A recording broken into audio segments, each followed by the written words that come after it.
Hello. Good evening, everybody. How's it going? Hey! We're doing well. How are you? We're live. Here it is. Greetings. First off, I want to say good evening and welcome to my fellow Legends of Avantris members. It's always good to see all of you, even when we're separated by many hundreds of miles and, you know, lots of driving time. It's always good to see you. Secondly, all of you may notice that I am not in my normal setup. I don't have my awesome LED lights. I am quite literally sitting on a chair made for a toddler. My ass is already numb. My dog, Handsome Jack. Yeah, show it off. Hold on, give me a second. Show it off. You got to show it off. This is the chair. This is the chair I'm sitting in. Like, this is my hand compared to the chair. Look at this shit. It's an Andy-sized chair. It's literally a chair for a toddler. It's I'm like in like, kindergarten. my knees are like up to my neck. I'm like, okay, here we go. Back in the trash can. Exactly. I also have Christ. Handsome Jack here, who you can't see, but you might hear him make noise occasionally. Don't panic. I'm not under attack. It's just my very old dog. And with that, we'll just jump right into the announcements. So of course, as you know, we are Legends of Avantris, and tonight we're bringing you another episode of Neon Knights and Avantris Talk Show. If you're looking to support us outside of right here on YouTube, you should definitely check out our merch shop where we have lots of really awesome designs on a lot of really great different pieces of merch. We're working on making all of our amazing emotes that you can also find right here on YouTube and on Twitch into stickers. That's going to be coming soon. We're also going through a rebranding where we're going to be putting the old Legends of Avantris logo into retirement, and we're going to be putting the new logo on a bunch of really great stuff. We also have a Patreon, which is the single best way that you can support us by becoming a patron over there. Make sure you use !Patreon to check out all of the amazing tiers because there's too much stuff for me to mention. But what I will say is that you get access to a couple of exclusive campaigns as well as an exclusive vlog series that I've been doing and has been getting some pretty good reception, if I do say so myself. And as always, we couldn't do this without all of the support from all of you. We have all of the patron names. They are rotating right over here, if I'm pointing correctly. So you'll see your names go by just like normal, and we appreciate you and we love you for supporting us month in and month out. We couldn't do it without you. So make sure you go check out the page itself to go find all of the really awesome tiers. And then, of course, you're going to want to join our Discord to take advantage of all of those Patreon rewards, as well as hang out with us in between streams and join the lovely community that we've been building over the past nearly 6 years. We're getting there. It's going to be 6 years before we know it. If you're looking for all of our socials, the YouTube, the TikTok, well, you're here on YouTube, so you know where that is. But our TikTok, our podcast, our Twitch channel, all of that stuff, you can find it over on strodcast.com. That's strodcast.com. And then, of course, tonight and during all Neon Night streams, we'll not be doing Twist of Fate, excuse me. Instead, you can ask us a question with a super chat of $5 or more, and we will answer that question live here on stream, kind of like calling into a radio show. You can think of it like that. So if you have questions about the topic at hand or things that are D&D related, make sure you send on over that super chat, and during appropriate breaks in the show, we will be answering all the viewer questions. We've also got, as far as our upcoming schedule goes, all of our streamed content and streamed campaigns take place over on our Twitch channel. So you're going to want to make sure you go over there and follow us and check out all the good stuff we've got over there. So if you want to watch Once Upon a Witchlight every Wednesday at 7:30 p.m. Eastern Time, Twitch is the place to do it. The next chapter of Icebound is actually going to be Friday, August 11th, I believe. I didn't switch out the date, so I'm going to check. Yep, Friday, August 11th. So that'll be right after Gen Con. We had an unbelievable ending. I can't even. We're going to get into it soon. We had an unbelievable ending. The next chapter of Icebound is going to be nuts. Then, of course, the first episode of Stardust Rhapsody has been postponed to August. I want to say it's August 19th. That's what I believe is in my brain. That is correct. It's going to be a Saturday. We're going to be playing all day. It's going to be fun. So, you're not going to want to miss that. We just have way too much stuff we have to do and prepare before Gen Con. So we decided to delay it to make sure we could deliver you a great campaign. And then, of course, Neon Nights is now on Mondays at 8:30 p.m. Eastern Time right here on YouTube.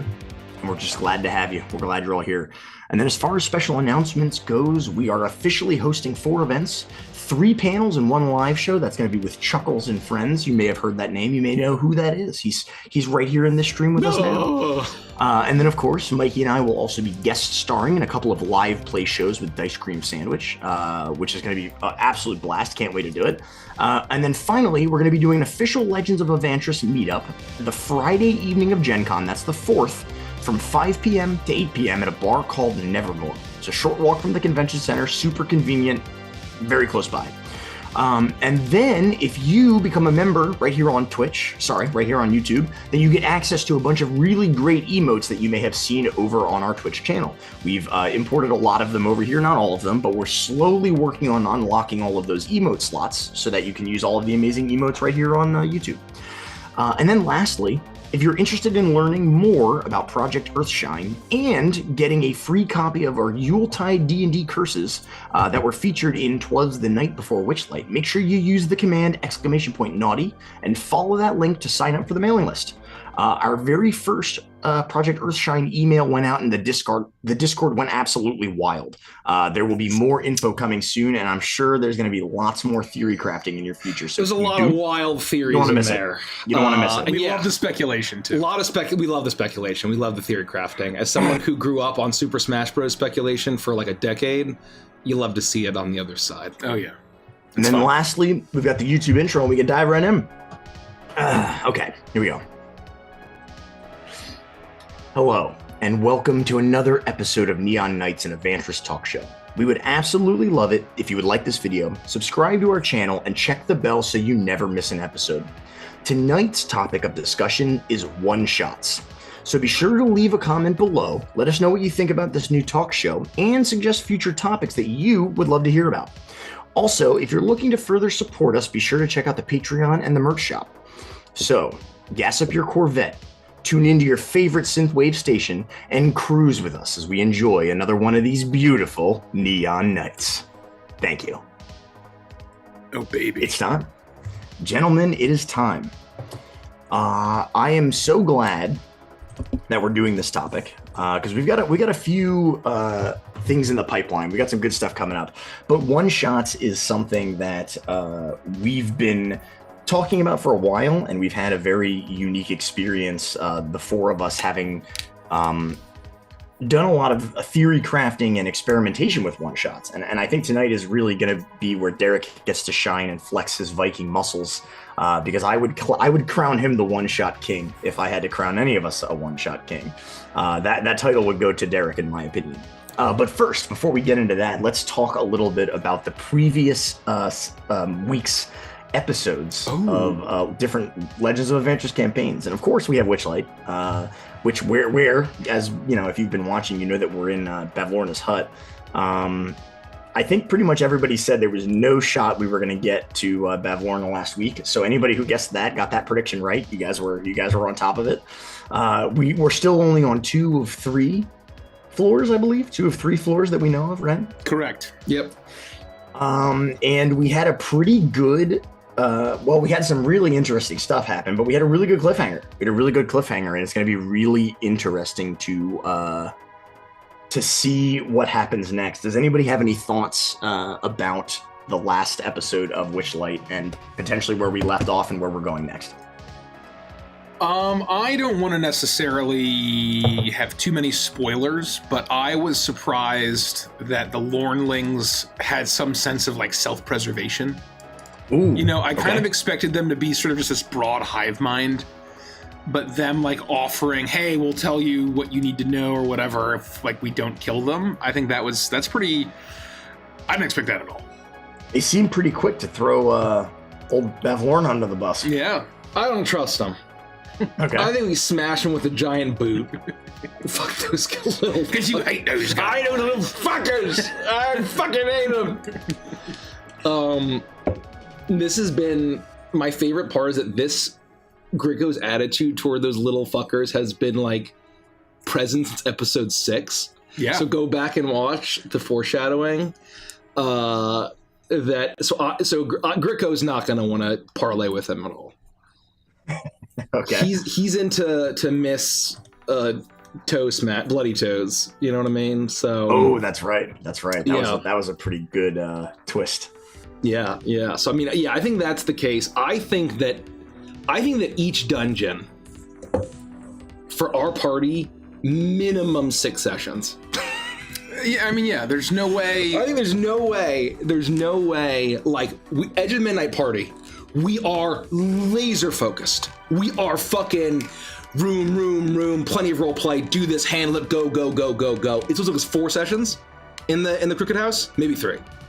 No, it took us 4 at least. 3 or 4. Maybe it must have been 4. Was Derek there for the basement? No. Nor the attic.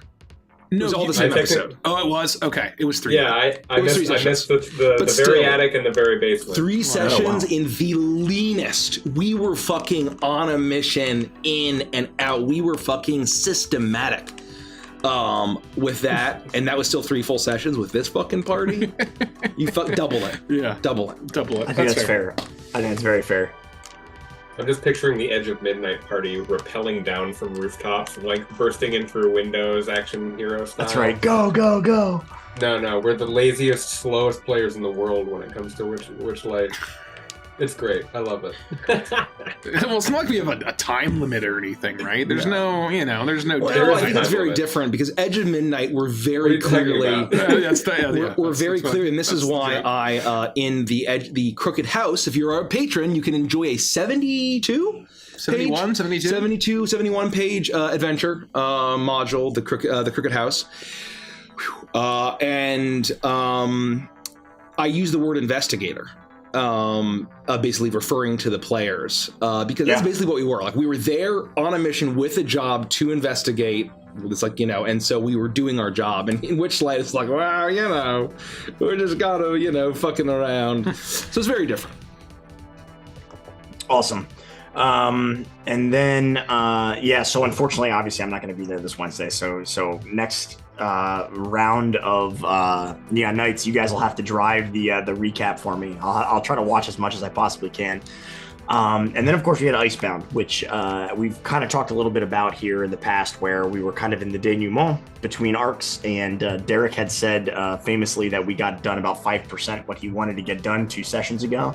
So this session was going to be more about like kind of, pressing the gas a little bit and seeing where we ended up. And anybody who guessed Secundus for the win, that was the prediction. That was my guess. I knew that was my guess. I figured we'd run into Secundus before we see the Princess of Wrath again. Very well done. And of course, we had an absolutely like mind-melting ending.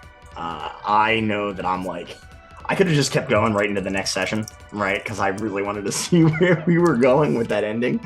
Obviously, Derek, you can't contribute too much here, but Twins, thoughts on the ending of the previous episode of Icebound? You go first.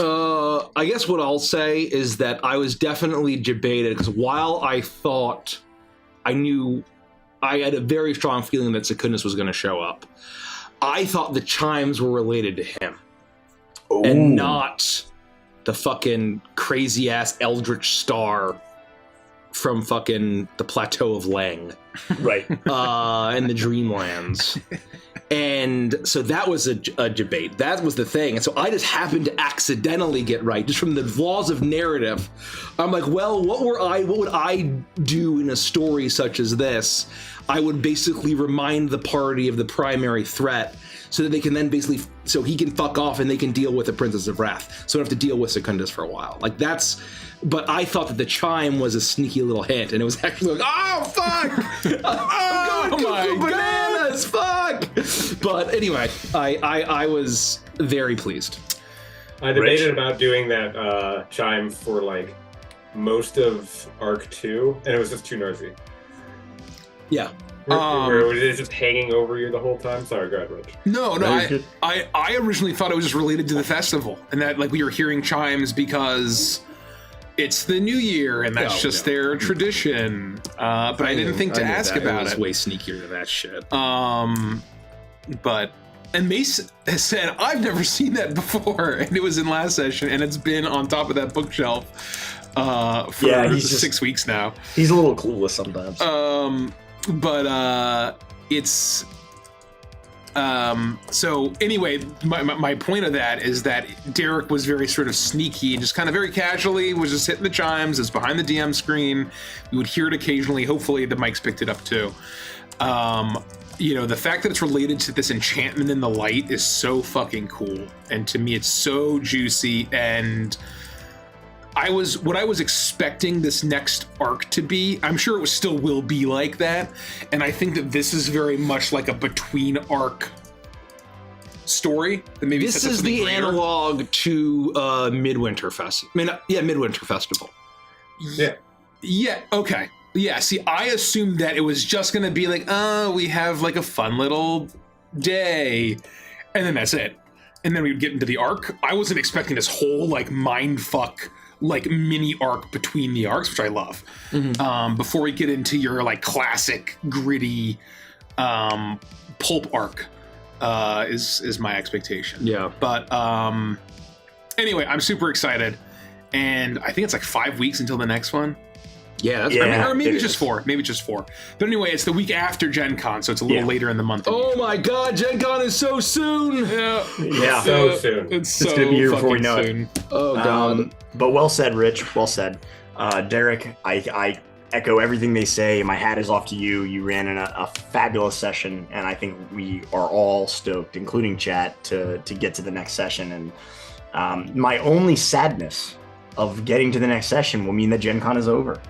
That's the only downside. Yeah. But we're gonna have a really good time at Gen Con, and then we're gonna have a really awesome time to that'll help defeat the post-con blues when we get to play a little bit of Icebound. So, And the week after I that, know we this have. wasn't planned.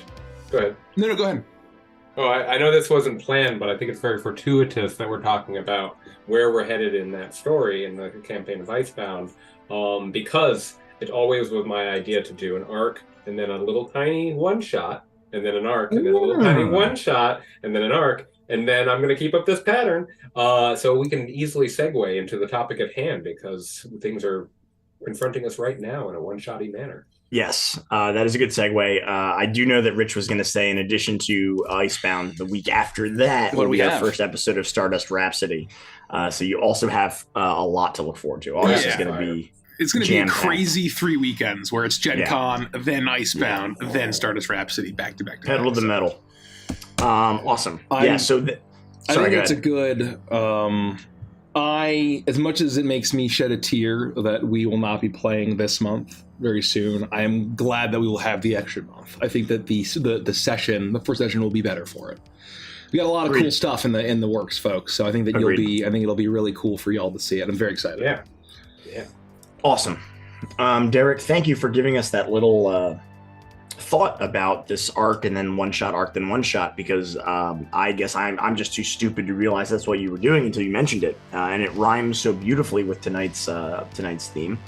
Before we dive into the next segment, I just want to remind everybody that if you have questions related to D&D, or questions about one-shots, or questions about things that we're going to be discussing tonight, for a super chat of at least $5, you can submit a question and we will read it live and we will answer your question in depth, and hopefully give you some really good advice that you can take home to use at your own table. So with that, we're going to start segment 2 with a little bit of a disclaimer. I'm trying to remember to do this because we always have to view these topics through different lenses, right? The way that we play Dungeons and Dragons and the way that other people play Dungeons and Dragons can be very, very different at times. And there's a very distinct difference between running a one-shot for your friends or people you know, and for running one-shots for people that you don't know or strangers, right? That's definitely something to keep in mind. And we're basically going to start to get the gang's kind of general thoughts on one-shots in general. But I would like to start with that disclaimer in mind and keeping the idea of these different lenses in mind. Feel free to switch between them, and talk about things for DMing for your friends or DMing for strangers. What would you all say what do you believe is the purpose or the goal or the aim of a one-shot? What should the purpose or the goal of a one-shot be? It doesn't have to be super specific. You can kind of give like a general, thought process. But when you're sitting down to run or play a one shot, what do you think the goal of that one shot should be? The purpose. My goal with any. Go ahead. No, I'll go quickly. No one's going to be very surprised by my answer. I think deciding on the theme of the one shot, and basically the goal is to have your players go away from that one shot feeling like, wow, I just fucking played the themiest themed adventure, and I experienced it, I went through it, and I played that mystery, I played that haunted house, I did that nautical thing, I had that scary eldritch horror thing. That feels really like I had a contained adventure that really hammered on the theme that the Dungeon Master was trying to go for. That's always my goal. Well said. I would agree with that 100%. My goal with any one shot is to tell a whole story. And I think that that's what you're saying also, Mikey, and I agree with you that your opportunity with a one shot is to be even themier, because you can have a sustained note for one single session that you might not be able to sustain for the length of an entire campaign, let's say, or perhaps you just want to go all in on something radical and experimental, regardless, there needs to be a beginning, a middle, and an end. And it doesn't need to be 3-act structure, and we'll talk about structure, and I have thoughts about that. But I just mean to say that when you're done, to your point, I did the thing. It shouldn't be like, oh, well, we got that far into it. Oh, well, we were really close. A satisfying whole story. And I do like to make sure that we're defining one shot and saying that we're tend to be talking about a single session where you sit down, you play, you get up, and that's it. You're done. You could also make an argument that a one shot can be 2, 3, 4 sessions, but longer than that, I think you lose focus on the objective here, which is to tell a whole story in a single sit down, a single session. Awesome. Rich, from the player perspective, what do you look to get out of a one-shot? What do you think the purpose of a one-shot should be from the player perspective? I'm glad you asked, because that's exactly where I was going to go with this. I think as a player, what I always try to do, and again, your mileage may vary, there's no wrong fun, but for me, one-shots are the perfect... really 2 things. One is it's a great testing ground, like treat it as a lab and try out some ideas for PCs that maybe you want to play in the future. Try that new accent that you've been working on, and it doesn't have to be perfect. Try a class that you're thinking about committing to for a multi-year campaign, but you don't really know how you're going to like it. And you know, the second thing that I think about is if I have an idea that's so fucking over the top and wacky and ridiculous, where, you know what, this would really never work in a campaign, the only place for it then is going to be in a one shot. And so those are the 2 things that I think about when I'm going to play in a one shot. And if we take Mason Space on a Silver Strand, which was a Spelljammer one shot, that was really an experimentation ground of what Rhett would feel like. How would he feel like as an artificer? What would he feel like having Hank in combat? All of these different decisions that I made, I got to test, and I really got to feel like what worked. And if we hadn't, and again, correct me if I'm wrong, right? And I think I could probably speak for at least the 3 of us that were there, where if we hadn't played that session, we probably wouldn't have as baked characters once we launched Stardust Rhapsody. Absolutely fucking not. In August. You guys would feel exactly like I feel. Yeah, right. I'm sorry, Andy. Yeah, rip.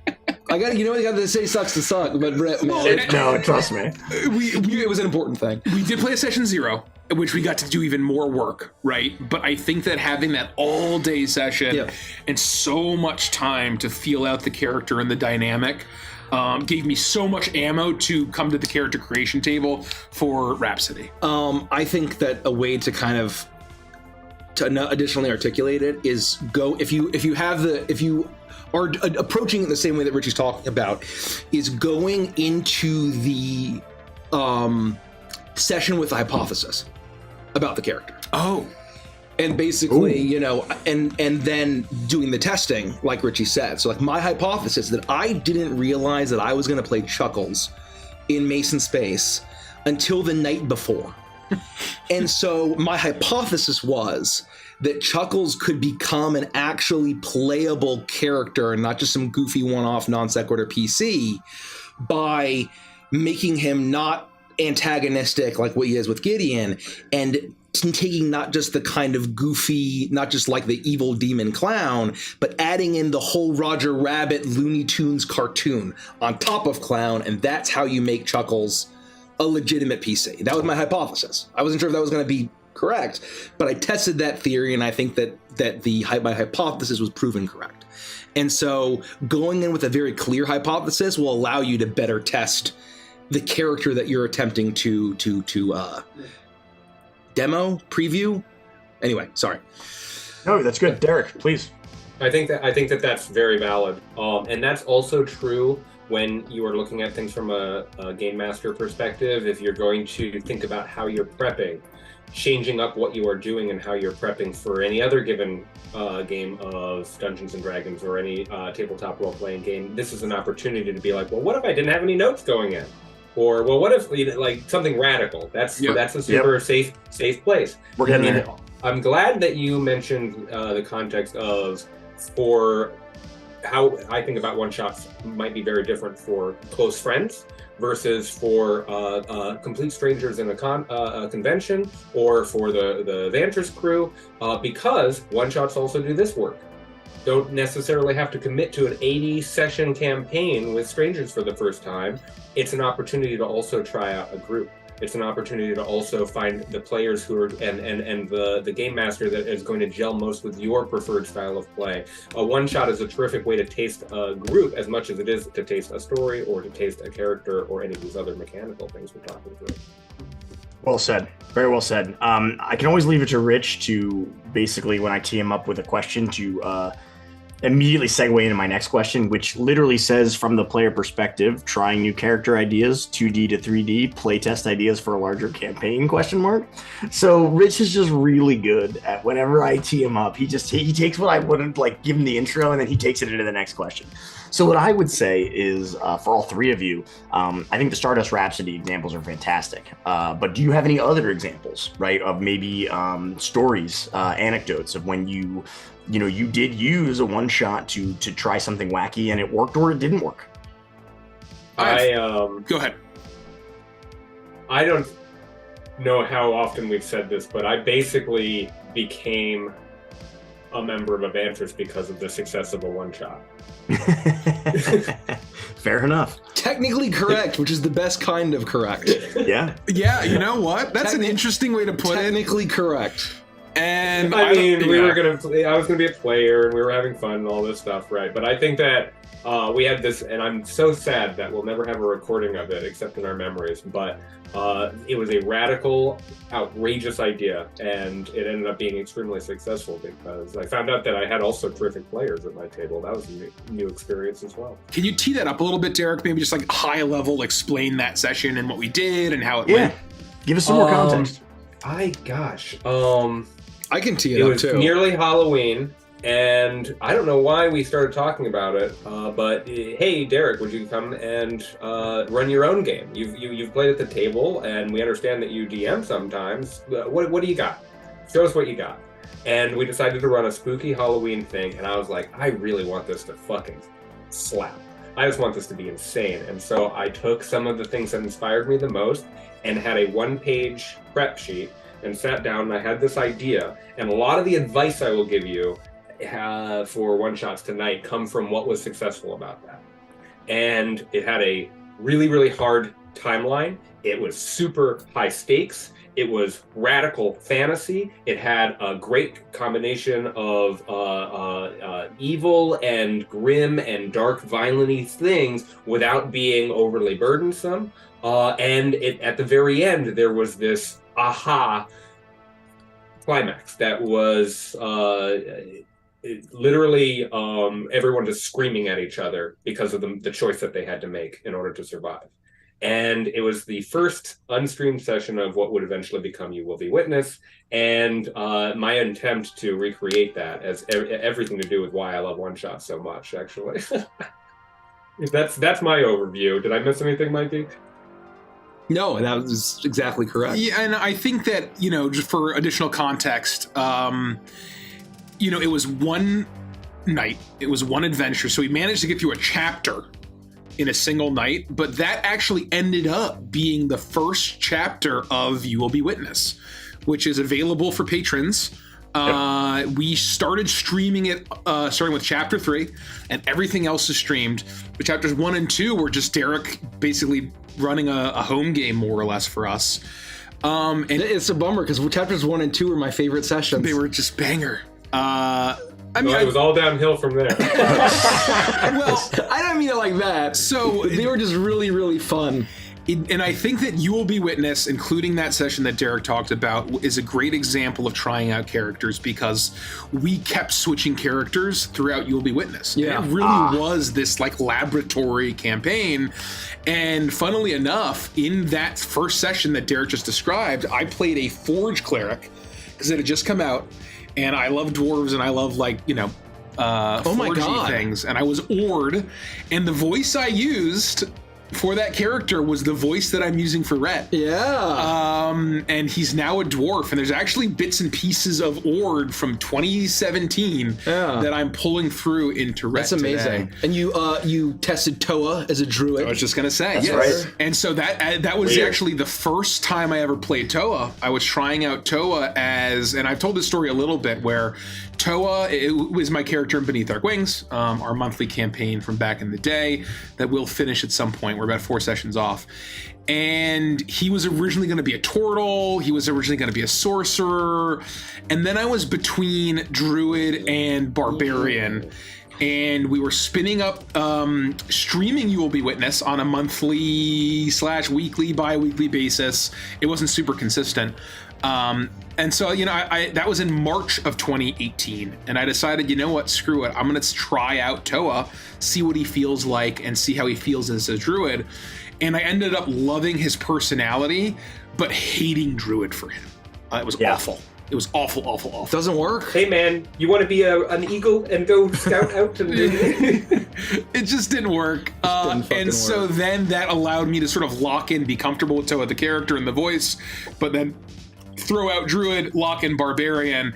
And then once I started playing him monthly for Beneath Dark Wings, it just felt wrong to play these 2 versions of Toa. So Derek very gracefully killed him off, and I played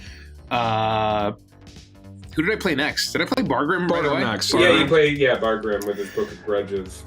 And so that's a great character. You need to bring him back. That's a great character. Yeah. You really need to bring him back. Yeah, he was a ton of fun. Great fucking character. And then I unlocked a Forge Cleric that worked much better than Ord in Bargrim, who's also a Forge Cleric, right? But he just worked much better in his characterization, and Vile Dracky Dras. My beard burns. Clang-getted. Yeah, like literally playing Silverby. You playing the most Warhammery of Warhammer dwarves possible, and just being like, oh, this guy mined in an unmarked mountain. I'm gonna murder him and his whole family because he's in the Book of Grudges. I mean, that's how dare you. You need to play that kind of dwarf at some point. One day. Rich, who were you playing when I guested?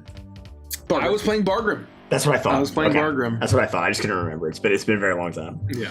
I really like this example for everybody because I think it's such a fantastic example.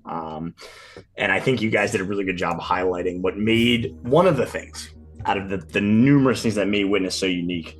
And I know that you all kind of touched on briefly what you think the purpose of a one shot is. Or maybe what you would hope the aim is, or what you would hope to get out of it. Maybe we can get a little bit more granular, and I know Derek for sure can give examples, maybe even from Witness for things that worked well. But my question is, in so many words, what makes a good one shot?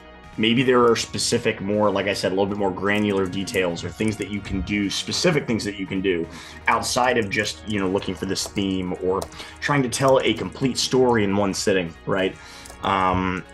There have to be some more concrete things that help make a good one shot.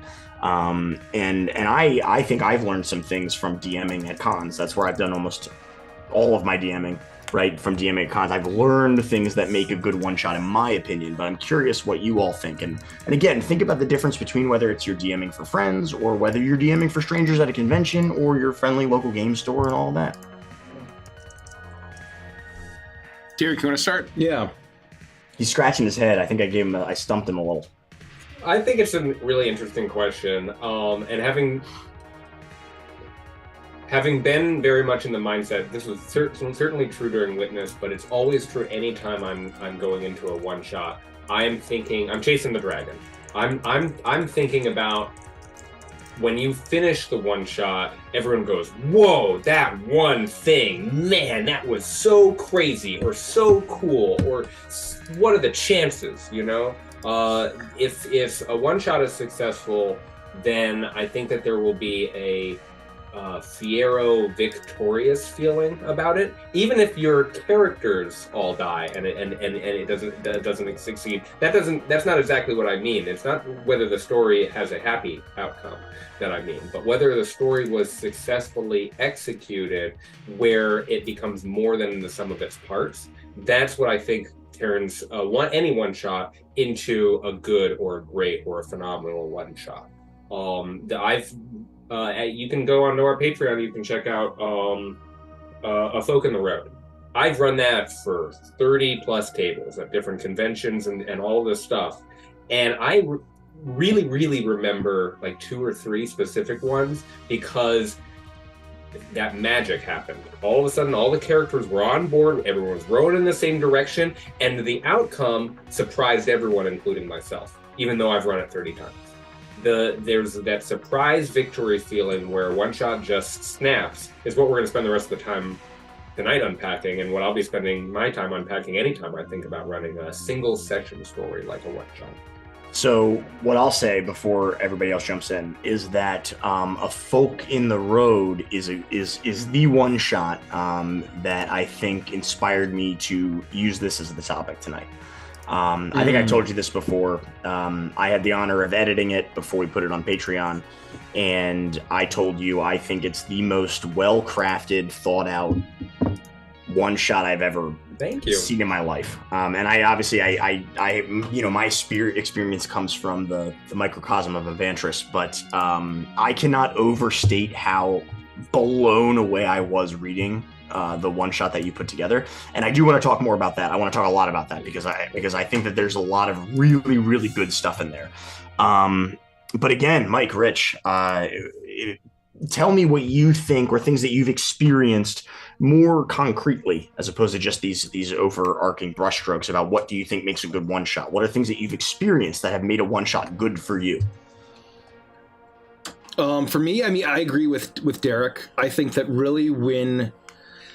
I already mentioned it of like, I played the themiest theme. I really did a blank adventure. I mean, you look at the Mighty Trunks, like, man, I felt like I was in a fucking Underdogs Mighty Ducks shit. I never thought I'd play that in D&D, but I did. In the space, I'm like, man, I feel like I've sufficiently played Spelljammer. If I never play Spelljammer again, that's fine, because I had a really Spelljammer. There were fucking Illithids, there were GIF, there was this fucking Astral Dreadnought. It was Space Pirates, Space Octopus, Elderbrain. That to me, there were capsules. There were tubes, there was a spaceship. To me, airlocks, exactly. And so when Mace came to me when we're working on the one shot, and he was asking me for advice, and we kind of hashed it out, and I'm like, he had this idea, and he would say this isn't a secret or anything. He said he had this idea, and I'm like, when you think about a Spelljammer campaign, you want it to start and have the middle and the end where this is the most Spelljammer. And he had this really idea. He's like, man, I think this is a really good idea. It was really jazz. And as soon as I kind of talked him through with it, he's like, man, I gotta fucking tear out this whole fucking thing. Oh, wow. And it worked, right? Because I basically kind of aligned him on my philosophy that I'm telling you now for the one shot of basically having it, having a one-shot always feel and ooze whatever theme you're going for. To me, that's successful. And then especially, you've really won when the whole party comes alive, turns on, everyone gets into their characters, and they really have a dynamic. It's the dynamics of the characters that usually are the most memorable pieces.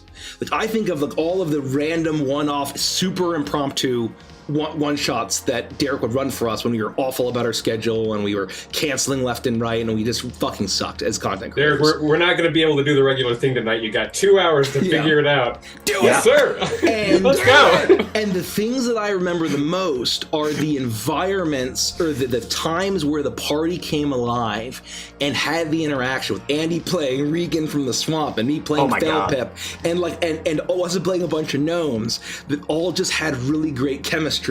Or the chemistry that the party had during Nikki's one-shot, Midnight Carnival, right? Those are the one-shots that I remember really, really, really vividly. Those, to me, are like the two... What's a really successful one-shot are those two pieces. Well said. I think most of it's been said, but one thing that I'll mention is we guested at a little local anime convention last October called Anime USA, and we ran a lot of games for a lot of folks. We've mentioned it a lot, and after that convention, we were talking about learnings and things. We were talking about, hey, the next time we do a convention where we're running games, if that ever happens again at this point. But at the time, we were thinking we would do it again, and we were thinking about what are all these different one-shots we can make. And I was thinking, hey, I can sort of, lend the manpower too of helping to run one-shots. And what one-shot would I run? And so I'm sort of developing this like jungle exploration one shot that like Clayton could be a DMPC as and kind of, guide a party through. And then once it's written, every member of Avantris could then take it and have their own DMPC where, Nikki could run Amelia Azran or Mikey could run Orpheus or Andy could run Orpheus if he wanted it, right? And Derek, I don't know who you would, maybe Monty. Of course. And so sort of building this generic one shot of like, if it's sort of, hey, this is how we would run it, we would all have options here. The one thing that we were sort of thinking through is hitting 3 set pieces. And that might be tough for like a 3-hour one shot, but that was the goal that we were thinking about is, and there are some one shots where that first episode of You'll Be Witness, there was really kind of one main set piece and it really worked. And I think that really works for a specific horror feel. But I think if you just want a classic D&D adventure, having various set pieces that you're hitting so that there's that variety that's sort of really nailing on the theme. And so, I was inspired by like Jungle Cruise, the Disney ride, like starting on a riverboat in the jungle, and then branching off where I could have like maybe 10 ideas of set pieces, and every one shot could be different.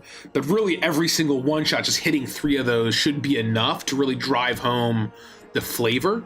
A 3-act structure, works beautifully for any one shot. Yeah. And so that's just one. I absolutely agree. I love getting an hour or an hour and a half into a one shot and knowing that I have 3 or 4 hours and me being like, oh wow, we've already done so much. Yeah. Oh, there's a lot of things we got to take care of this. If you're already feeling momentum and also panic to get everything done, you're probably gonna have a good time. Yeah. And so, I think that when it comes to, are we going to talk about actually running one shots in person versus? Yeah. And okay, we will, but if you'd like to, now's a good time. I mean, no, I think that what my point about and so I'll layer on that. Because I think it's relevant here. Where, you said, Rich, that the one that you were working on would have you could have multiple things planned, so you could keep running it. And so I think about it in the terms of convention running, right? I think we're past the point where we will ever be running like just one shots for randos at cons ever again. I think that we're now past that, just because we just don't have really the time to do that. But it's one of those things where when I designed the Crooked House as a one-shot for conventions, I had the way that I did it was basically every door they opened, I rolled a D12, and that would determine what room it was. So they were literally modularly building the mansion as they went, and that was a really fun way. I actually had, how many fucking games did I run? Holy fucking shit. Oh god, like 16. And I had repeats many times, and they got a different experience every time because it was modular.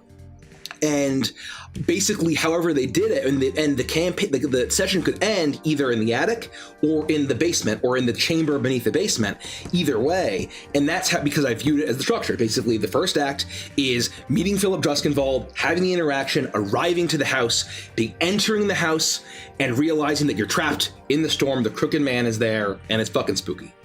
Then the next act is basically the modular experience of building the mansion as you go and learning the mystery. And however they did it, whatever the decision, I just made up shit and said like, oh yeah, this is this. And then the final act is the final confrontation with the horror haunting the house, with the witch or the dark eldritch horror or whatever it is in the attic or the chamber beneath the basement. And that way, it's still a 3-act structure, but it's able to change pretty drastically, and the theme is still being hit. So that was a very fun one shot, and I guess we'll never actually get to that point again. But if I were to, DM again, I think I'd want all of my one-shots to be modular in such a way. So I encourage you, if you are one of those one-shot runners that doesn't have to follow the Adventure League strict guidelines, a modular one-shot is very fun. Yeah, I think those are really good points. Watching it unfold was wild, especially in between the games that I was running. And I think that was a very clever way to do that, especially for a convention, for all of the reasons that you said. Yeah. Now is a really good time to answer some questions as well. So we're going to jump into that. And as I'm reading these questions, don't forget that all of you watching, you are more than welcome to use a super chat of at least equivalent of $5 and ask a question live, which we will read and answer in depth. Yes, Derek. Before we dive in, I can't remember from the announcements, and I may have just missed it, but did we talk about how today is the last day for the Hootsie plush? We did not, because the last time we did Neon Nights, the Kickstarter hadn't started yet, or the not the Kickstarter. Oh shit! We didn't mention Hootsie? No, I didn't. It wasn't in the shortened announcements. The pledge. What am I saying? Petition. That's what I'm trying to say. There is less than 15 hours to go to get your own little cutesy hootsie. It's in the thing. Is where we've partnered with Makeship, where you guys have fucking knocked it out of the wall. The fucking. Do you know how many we have right now? How many? I looked it up. 669. Nice. Oh, okay. Nice. Then we got 3 more since I looked. It was 666. It was 664 an hour ago. Yeah. Yeah. So Mikey mentioned it, and the things have been rolling, so hopefully people have been seeing it. I want to thank everyone who's pre-ordered a Hootsie, and if we could get to at least 700, I mean, we've already blown away Makeship. Oh yeah. But I want to knock their socks off, and this will allow us to do a lot more. You guys are fucking amazing. So you have less than 15 hours to reserve your Hootsie in this petition phase, and so yeah. They said a lot of really nice things about us thus far, and it's all thanks to you. So we couldn't have done this without you. And I'm very excited to see the prototype. I don't know about everybody else, but me too. The prototype's going to be really awesome. Very excited. So we'll have more information about that coming soon, and we'll take this opportunity to read some questions. And the link is in chat, so make sure you go check it out. And if you do miss the petition, don't worry, there will be an opportunity to purchase them. But everyone that we pre-order, like we said, just makes us look even better in the eyes of Makeship. So so thank all of you, we appreciate it. First up, we have Profound Alias, said not a question, but hitting with a donation for that awesome opening music. So thank you very much for the compliment. We appreciate it. Thank you. And I want to, so you may have noticed a different song. That's because we are getting copy struck by that song. So all of our music, including the music you're hearing now and the opening theme, is by White Bat Audio on YouTube. So check out White Bat Audio. They have tons of synthwave, really good vibes. So really good vibes. That's the music we're using. We got Zombie Mallow 413. Are there any thoughts on doing another mashup one-shot like the Christmas one? I believe they're referencing 'Twas the Night Before Witchlight and the infamous Naughty List, which you can bring home for yourself. Naughty List. I'm always do the Naughty List. I'm always hungry for a one-shot. I'll always do a one-shot. I've gotten to the point now where they're just like wonderful little candies that we can have along the way. Just take a little quick side street, a cul-de-sac, and then come back to the main stuff that we do. It's a place for us to experiment and do radical, wonderful, wild things. It's one of my favorite things. I'm always down. I think that the only chance of any kind of one-shot we have would basically be our holiday special. Yeah. I think that's kind of the one thing, even as we've moved away from our million fucking one-shot structure, I think that, the last one-shot or multi-shot we did was Mason Space on a Silver Strand, and the 4-shot, or was it the 3-shot? For What It's Worth. And both of those were very long in development. For What It's Worth. Very long in development, very planned and very structured. I think that we don't have any current plans, but I think that, that the one that would be on the table would be a fucking redux of Once Upon what is it fucking called? 'Twas the Night Before Witchlight. That is one of the funniest fucking. I mean, I was going back working with one of our editors, Jesse, and trying to get a short made with some Naughty List highlights, and it's like the number of shorts that we got out of a single fucking session of D&D. It was the funniest fucking thing. And so, yeah, I would love to play that again. I know we talked about this a little bit, in the previous segment, but like we used to scramble to do one shots just to fill content when we were like the schedule was falling apart. And like Mike, touched on, that's not really our style anymore, right? Like we're definitely focused on bringing you well planned out content, like the 4-shot and things like that. Thank God. But I think the tradition is doing the Yule 1-shot every year. Like in some form, in some way, that's like now tradition, right? I would and agree. It's not slapdash, it's thought out, right? It's well put together. And Nikki always does a fantastic job. So I'm always excited for that. Sal has a question. Real quick, one thing please. that this is very relevant in talking about like mashup one-shots. If you're going to be at Gen Con, Oh, yeah. you can watch us live play a mashup one-shot with characters across 2 campaigns. 2 campaigns. And we've discussed the party. We'll reiterate it now. Yeah. It is a fucking legendary lineup that is going to be the funniest fucking shit you've ever seen. It is going to feature our dungeon mistress, Nikki, of course. We're going to feature, and it takes place in an alternate timeline past Carnival LaCrue, where shit has gone wrong. I can't wait. And I guess I can give the premise, right? Yeah, I think so. I can give the We premise. haven't talked about it yet, so feel free. Is that the carnival is flat broke, and Colin the accountant has let the party know that there is not enough money for bribes for the inspectors, and shit needs to get fixed. And so just a little tease you there. And it features Richie as Cremmy. It features Mace as Gideon. It features Andy as Torbeck. It features myself as Chuckles. And as a mouse folk and a chipmunk folk that are working this carnival, it features Derek as Bitsy and Kelsey as Hazel. Ugh, and so it is going to be the funniest fucking thing on the planet. You guys have been calling him Colin? I've been messing that up for a while. Oh, I thought his name was Reynold. Oh, fuck. At least Colin's kind of close. I mean, Reynolds, what the fuck? Oh. You guys are a mess. Anyway, so don't miss it. And get your tickets because they're selling quickly, believe it or not. Yeah, I don't know if we're sold out or not, but I'm probably not. But Yeah, I mean, last time I checked, pick up your tickets. Don't let them sell out. Never mind, ignore me. Anyway, so that's gonna happen. It's gonna be great. Sal has a question. Pulling a word out of a folk in the road, can we get a brief explanation on the superposition of NPCs? Oh. So to give a little context while Derek is mulling this over, one of the things that I think makes a folk in the road so brilliant is, and we'll touch on this more, I think, if we have time as we go, because we're just ripping through things. One of the things that makes a folk in the road so brilliant is that depending on the actions of the players, different NPCs can end up in different places throughout the course of the adventure. It is very much like a choose your own adventure where it's not linear at all. You don't even end up in the same place depending on your choices of your party. So maybe you want to talk a little bit about how you thought about that, or how you implemented it, or what you found worked or didn't work while you were working on that. The thrust of the adventure, having gotten a chance to play it so many times, I realized that the order of meeting NPCs in a certain order really lent to the best possible chance for a successful outcome for the story.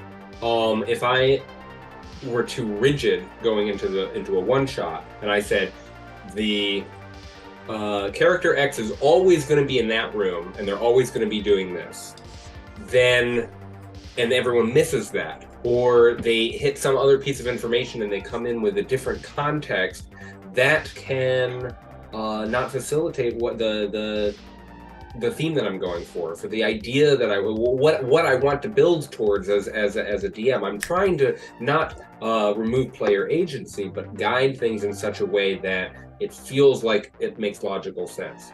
And so I describe in the beginning of the one-shot something called superpositioning, which I try not to do, but due to the economy of time being what it is, especially when you only have 3 hours and everyone has to meet each other as strangers for the first time, we have to talk about the quick rules, we have to introduce our characters, we have to then have some combat. Let's hope we have time for that. All of these things need to happen. I just choose where certain NPCs are going to be in that adventure in order to guide the story to its best outcome. The best example is in the middle of the one shot. There's a chance of finding the folks that you're looking for. I'm trying not to spoil it terribly much, right? If you go up or if you go down, you're gonna find them. I want you to be able to have that before you make any confrontation choices about what else is happening in the one shot. Right. And so if I just said, if I wrote when I handed you the module to run this adventure and said they're always going to be in the basement dungeon, that's really rigid. It's not going to let you facilitate what I think is a much more enjoyable outcome, which is one of heroism and creating that sense. So superpositioning for NPCs and for whether rooms even exist or don't for the sake of time is something that in a one shot I think is very healthy, because it means that you can don't let the adventure get in the way of the story. To put it that way. I think that's well said. And again, we can touch on this a bit more, especially because there's a segment. In the next segment, I'm gonna talk a little bit more about A Folk in the Road, and it'll give you a chance to maybe expand upon some of that. But I think you did a really good job answering it. Thank you. Thank you. A Lover's Rose. What advice would you give to those DMing one shots over the internet, either floating heads or just voices, versus in person, aka in the same room? Obviously, you know that when we play on stream, we are all in the same room, but when we have done games for our patrons, we are all floating heads, and sometimes just voices. So, gentlemen, do you have thoughts on that? Embrace the strength of either. So I would say, my preference, if I could never play floating head D&D for the rest of my life, I would take it. But I understand that is how 99% of D&D games are played. I would say, as a dungeon master or game master, is being hyper aware of your player's camera and at the forefront being very, very, very clear about open communication, safety tools, and all of that.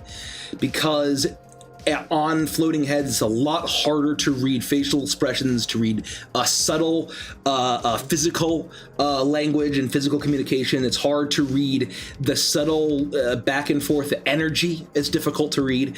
So it's a lot easier to miss where a player might be uncomfortable, where a player might be feeling icky about kind of the horror or something that's going on.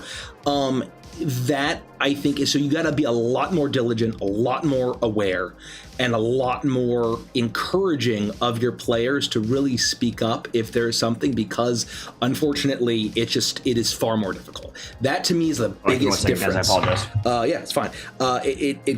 For me, it's the biggest difference. And just because I know that like online, it's been difficult for me to kind of pick up on that. So like I try to be hyper aware.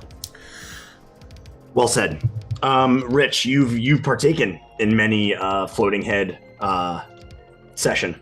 Do you have any thoughts about things that you've noticed that have worked well or maybe didn't work, and pitfalls to avoid? Yeah, I think you will notice, and the most important thing I think that it's just a conceit of floating head D&D is just that oh no you go ahead, right? And it's unfortunate you see us doing it on this live show, right? Because like they're over here. Well, no. Sorry. Go ahead. Sorry. And that because when you're in the room, you can hear breaths, you can see the body language. Everybody's kind of around the table, and so like Mike's across the way from me, and I can see him. But Andy and Derek are floating heads here over on this TV. I'm not going to spend the entire time just looking over here, and so when everything is kind of just like in your head and in your ears, there's you have like 25% of the normal social cues when it comes to natural conversation. 25% is generous. Yeah, let's say 15%, right? Yeah. And so unfortunately, because you don't have those cues, it's just having patience of people are going to talk over each other. There's going to be the Oh, sorry. No, you go. No, you go. Well, no, what were you going to say? Well, sorry. I was just going to say blah, blah, blah, blah, blah, blah. It sucks. It's unfortunate. It is what it is. And it's just the conceit of floating heads. And so I think it's just having a little bit of patience and understanding, and maybe like, you know, as a DM, maybe you can sort of try to guide it where if everybody wants to sort of jump in, you can call on, oh, okay, Bitsy, what do you do now? And then Bitsy does her thing. Okay, Hazel, what do you do now? So that it's not everybody trying to kind of talk over each other without that, you know, the 85% social cue that you're missing. Nope, sorry, go ahead. Go ahead. No, that's fine. No, I was going to go to the next question, but if you have something pertinent to say, please. Just one more thing, which is to say that it is true that it's almost like dance. If you are at the table, you can get a rhythm with a group that is totally different than if we somehow were simulating robots and we just had like iPad faces, right? And we were telling our things from a distance how to act. There's a little disconnect there. But what I said at the very beginning here is embrace the strengths of the medium and go in the other direction. If I had to do only talking head done D&D for the rest of my life for whatever reason, I would lean hard into, yes, the advice that Mikey was talking about, being hyper aware, making sure that people aren't feeling distracted, limiting all of those things. But when you've got a VTT in front of you, all of a sudden there's things that are really hard to do at the table that are instantly made easier, because we can have a digital map. And you can actually, when you move your pawn for only you can see the shadows move around in the cavern all of a sudden, and that creates a level of immersion. You can have animations and music control, and there's a little. It's just that the production focus, since it can't succeed in a physicality way, the way that at the table works. There are other places that I would look to and look for success, and that's where I would go if I were. It also adds for additional rules crunch. So like similar, your movement suddenly becomes not squares or hexes. It's like fucking wargaming with the little rulers or the tape, because it's just however many feet you can go exactly how you want, which allows for a little bit more rules crunch. And then if the VTT is processing it, you can do a lot. You can do more interesting crunchy rules things without having to calculate it in your own brain. Well, and we use Roll20, but they're way seemingly better TTRPGs where it's almost like a video game, right? Where like it's 3D and you have your Hero Forge model in the game and the whole environment. Hero Forge is in it? Yeah, I think so. I think you can like integrate or at least upload models. That would be silly for them to leave that money on the table. I was say if it's not a thing, it needs to be. And then you can add animations and stuff. So I think if you are virtual to that, I think that's a really good point. Where it's like find all of the other ways to add immersion, and so it's almost like if you can do it in VR. I don't know if anyone's thought of that yet. I'm sure. Try to do it in VR. Like have the best graphics you can. From a personal perspective, all the ways you can beef it up are all the things I don't care about and like I don't need in my D&D. Yeah. Like all the things I want in D&D, you have to be at the table, right? But I think if you're gonna take the conceits of virtual D&D, then try to just go the other direction and have it be as immersive from a graphics perspective. Right. The last thing I'll also say is one of my favorite sessions that I ever played outside of the Avantris group was a session that was run by a friend of mine, totally virtual. Everyone was just a voice, not even a talking head. And the conceit of the adventure, and it was just classic 5th edition, was that in order for anything to happen, it had to go into the log. So you could talk. You were just chatting. Everyone had a microphone on and we were just talking. But there would be long, like 5-10 minute periods where nothing would happen because no one had finished writing out their paragraph of description. It's like fucking Neopets RP. It was like writing a collaborative novel in real time. That was pretty fun. Or I had a lot ERP of fun with that. in Goldshire. I had a lot of fun with that. It was pretty cool. Yeah. For the deep run tram. No, it hits differently. It's the deep run tram where everyone goes. Deep run tram. All right. We're gonna move on to the next question. Pull the cord. Oh yeah. The next question. The next question is from Profound Alias. So I have some new players who are super interested in Strahd. Would running a reimagined version of Death House be appropriate? Yes. I think if you want to reimagine a particular way, you can use the Crooked House. The Crooked House is very, which is on our Patreon. It is very easily insertable into Curse of Strahd, especially if you want to tease, spoilers for Curse of Strahd, tease the greater elder evils at play. There's an opportunity there. The one thing that I would say, if you do want to reimagine with Death House, if you want to use baseline Death House, make... This is spoilers for Curse of Strahd if you haven't played it and you want to play Death House. Make it actually connect to Strahd, and don't make the fucking thing in the basement just a shambling mound. That's fucking stupid.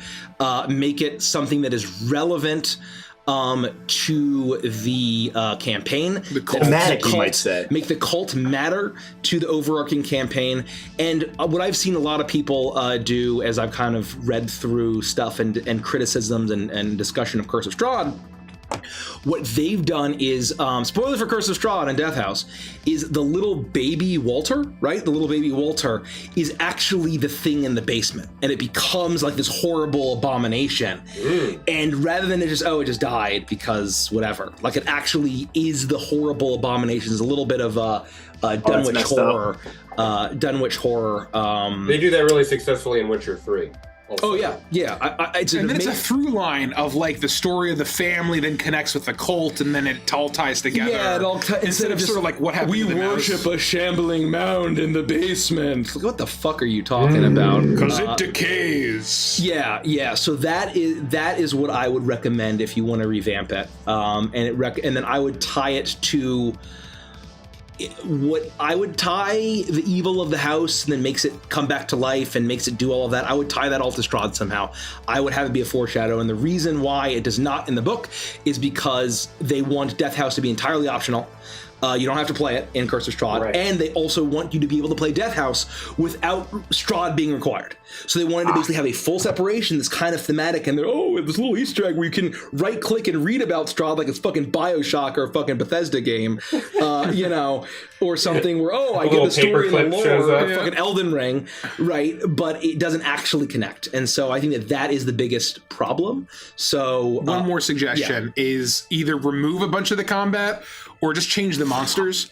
They were limited to what was available in the monster manual, so there's like random bug monsters and a mimic and all this stupid fucking all these monsters that don't make any sense for like a spooky gothic horror one shot. Get rid of that. I edited our 10-hour session of Death House down to 6. Yep. So I cut 4 hours because there was so much extra stuff that it wasn't really adding to the story or the theme.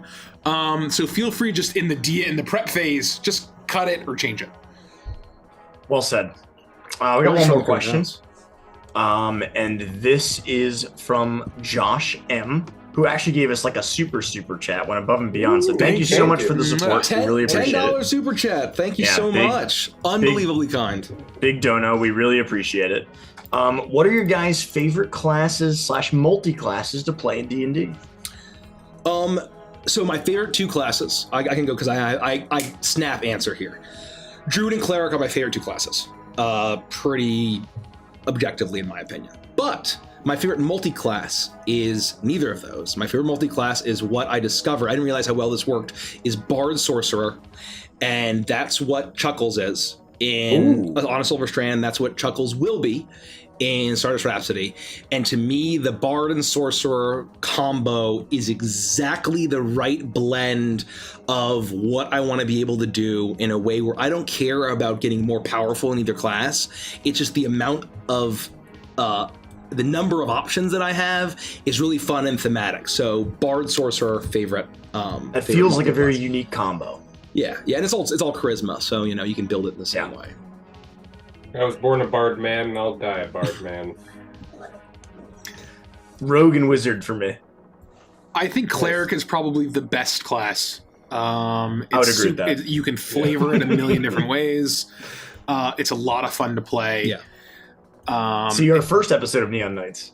And so I usually say Cleric and Wizard are my 2 favorite independent classes. And I never thought I'd play a Wizard, but playing a Wizard as Clayton was so much fun. I can't make that value judgment about the class overall, because I don't think that it's sort of like for me, it's very much, I really like playing Clayton, and he was a wizard, so that's why I like playing that class. I will say I'm excited to try to make Artificer interesting. It's a trope and an archetype that I love, and I think you could do a lot with. I don't know if Wizard's execution of the Artificer is the best, so it will be interesting to see how I handle it in a monthly campaign. So I can't wait to go to Rhett and ask for a tattoo. I'm really looking forward to it. Oh, Jesus. Why didn't you say so? Pull up a chair. Oh my goodness. I would say cleric, except that I am terrible at them. I like the only cleric that I've played. Every single combat just gets destroyed. So I'm just a bad cleric player, and it's hard to enjoy that. Gotta pause you right there, Derek. Profound Alias gifted us $20 and said, "Thank you for that, and thank you for the extreme input and the wise words. Just wanted to support you guys.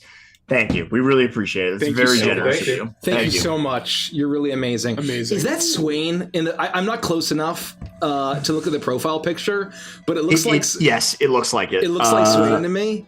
Because I can see the ability icon of the Nevermore eye that pops. Oh yeah, yeah.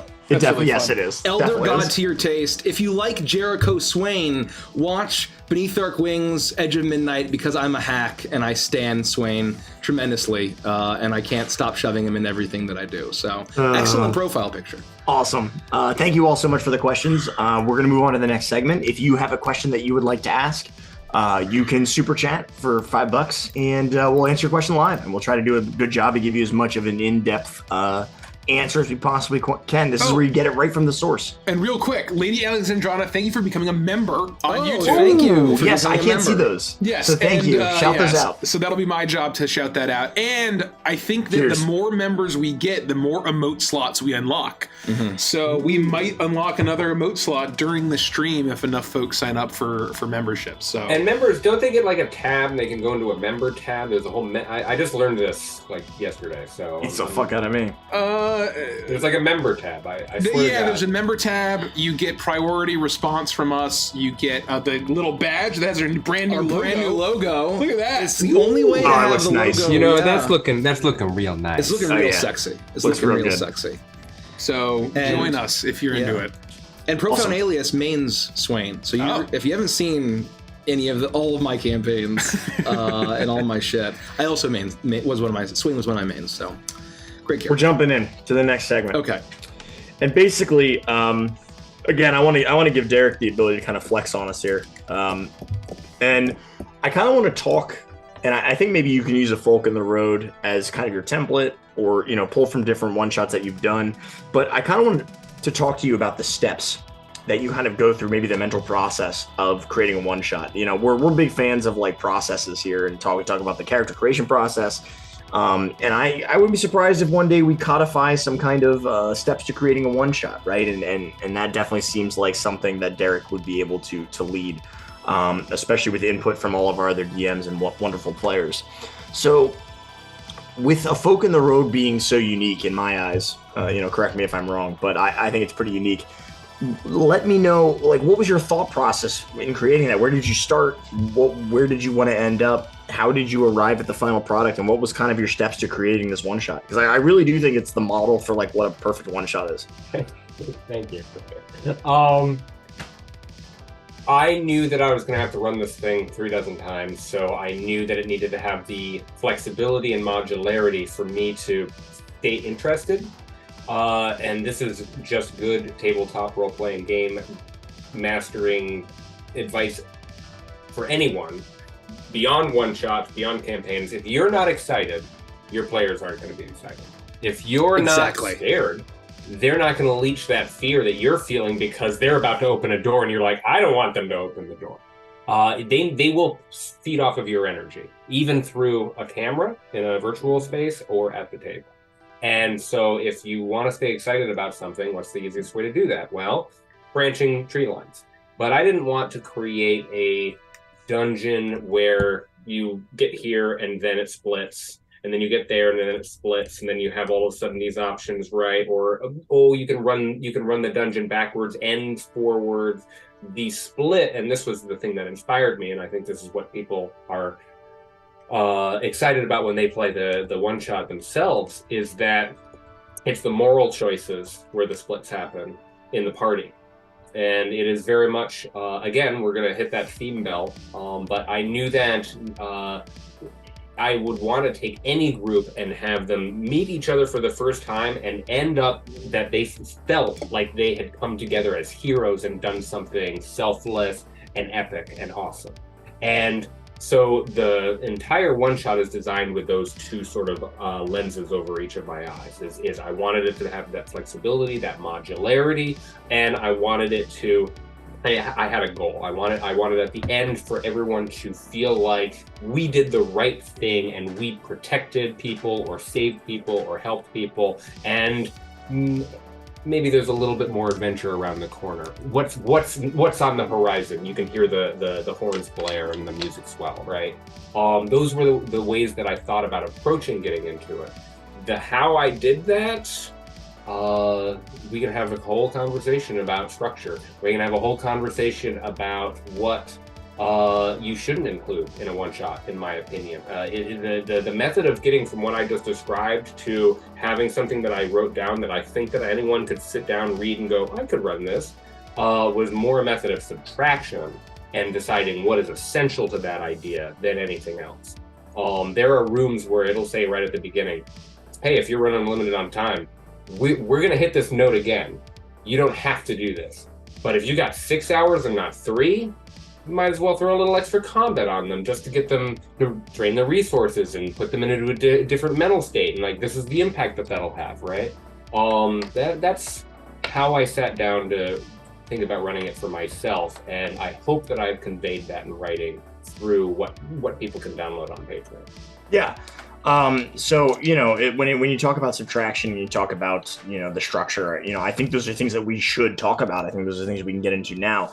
But what I want to say is that if a Folk in the Road, in my opinion, is kind of like a really good masterclass in structure, Mikey and the Crooked House is a masterclass in keeping the tension and doing the horror and doing the suspense. And I wanted to say, Mike, again, I thought it was absolutely brilliant the way that you brought up how you changed it up for the cons, where you made it more modular, right? You made it a little bit more random, where you're building the map as you go.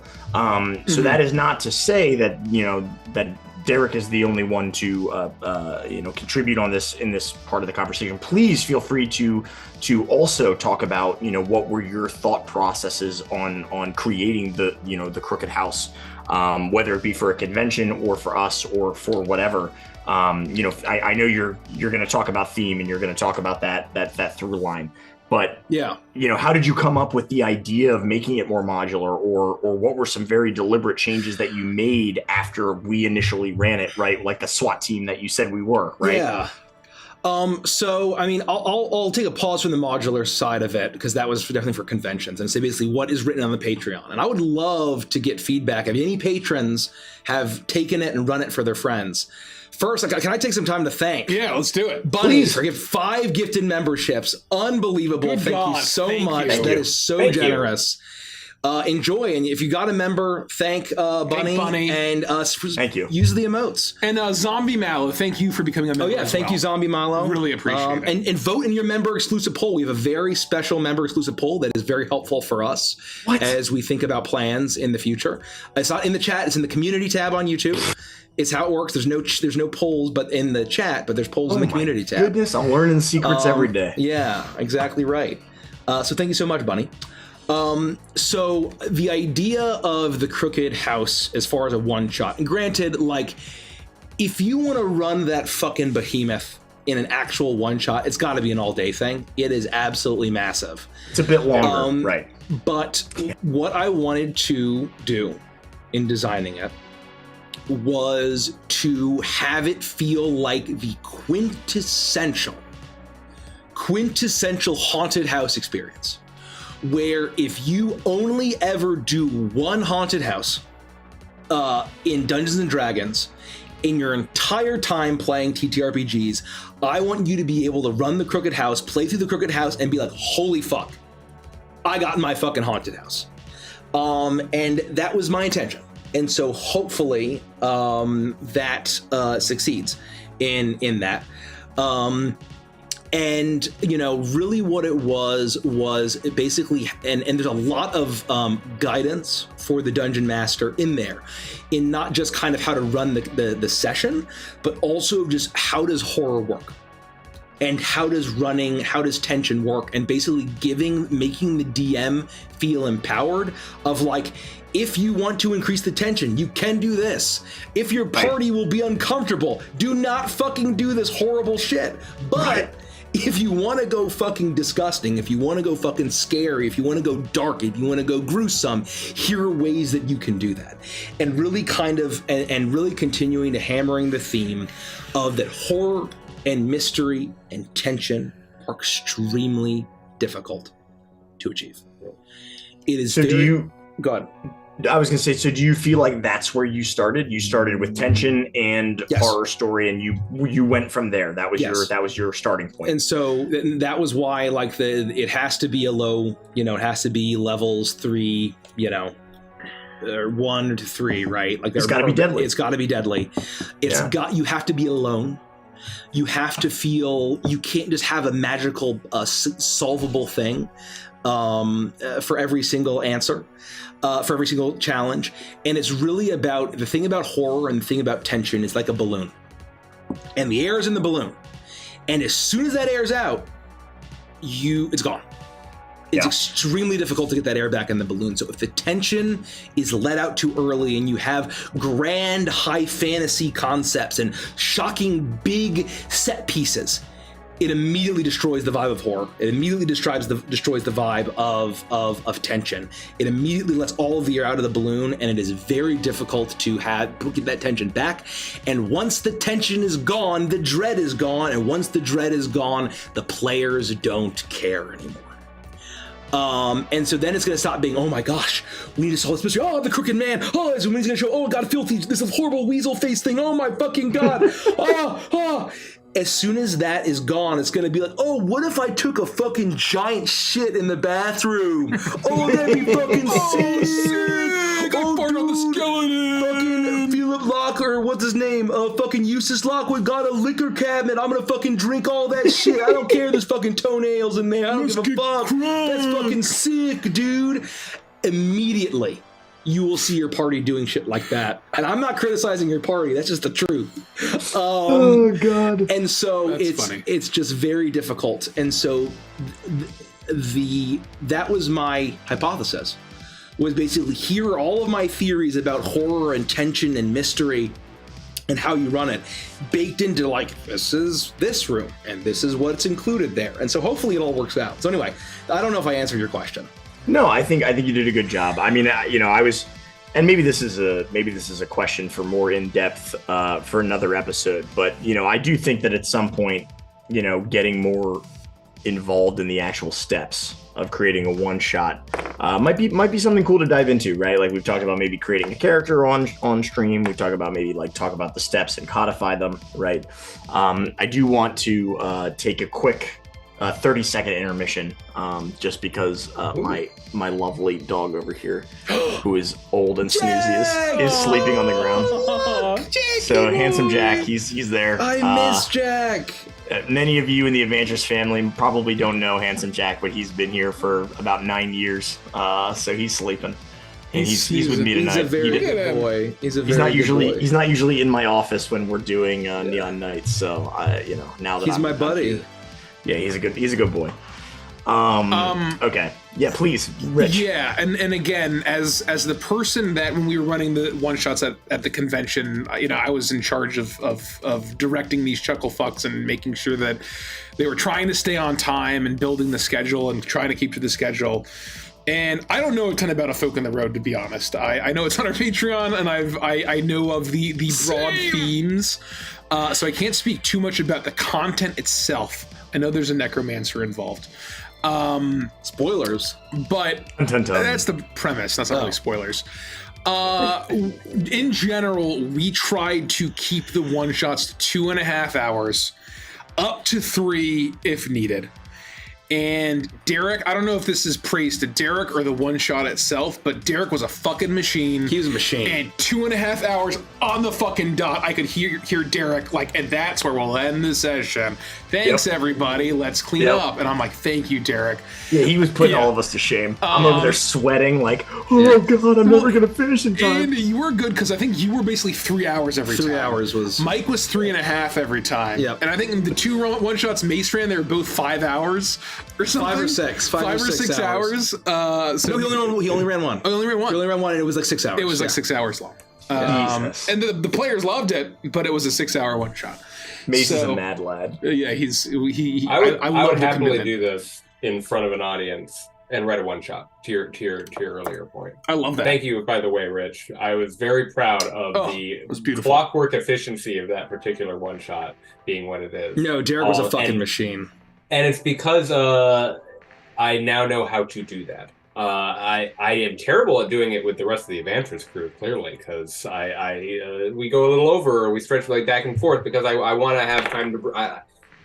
I'm too generous with my time. I'm too generous with you all. I think it's a lot. It's very different as far as it's very different, and shit. It's so worth it. It's so worth it. Every time I stop and I'm just like, you're right. You know, I could just listen to these people for 4 hours, but I guess we got to go to the next thing. In a one shot, don't waste my time is one of the most important North Stars, and knowing how much you can actually remove and getting down to the very, very basics and still have what will feel like a textured and interesting one shot.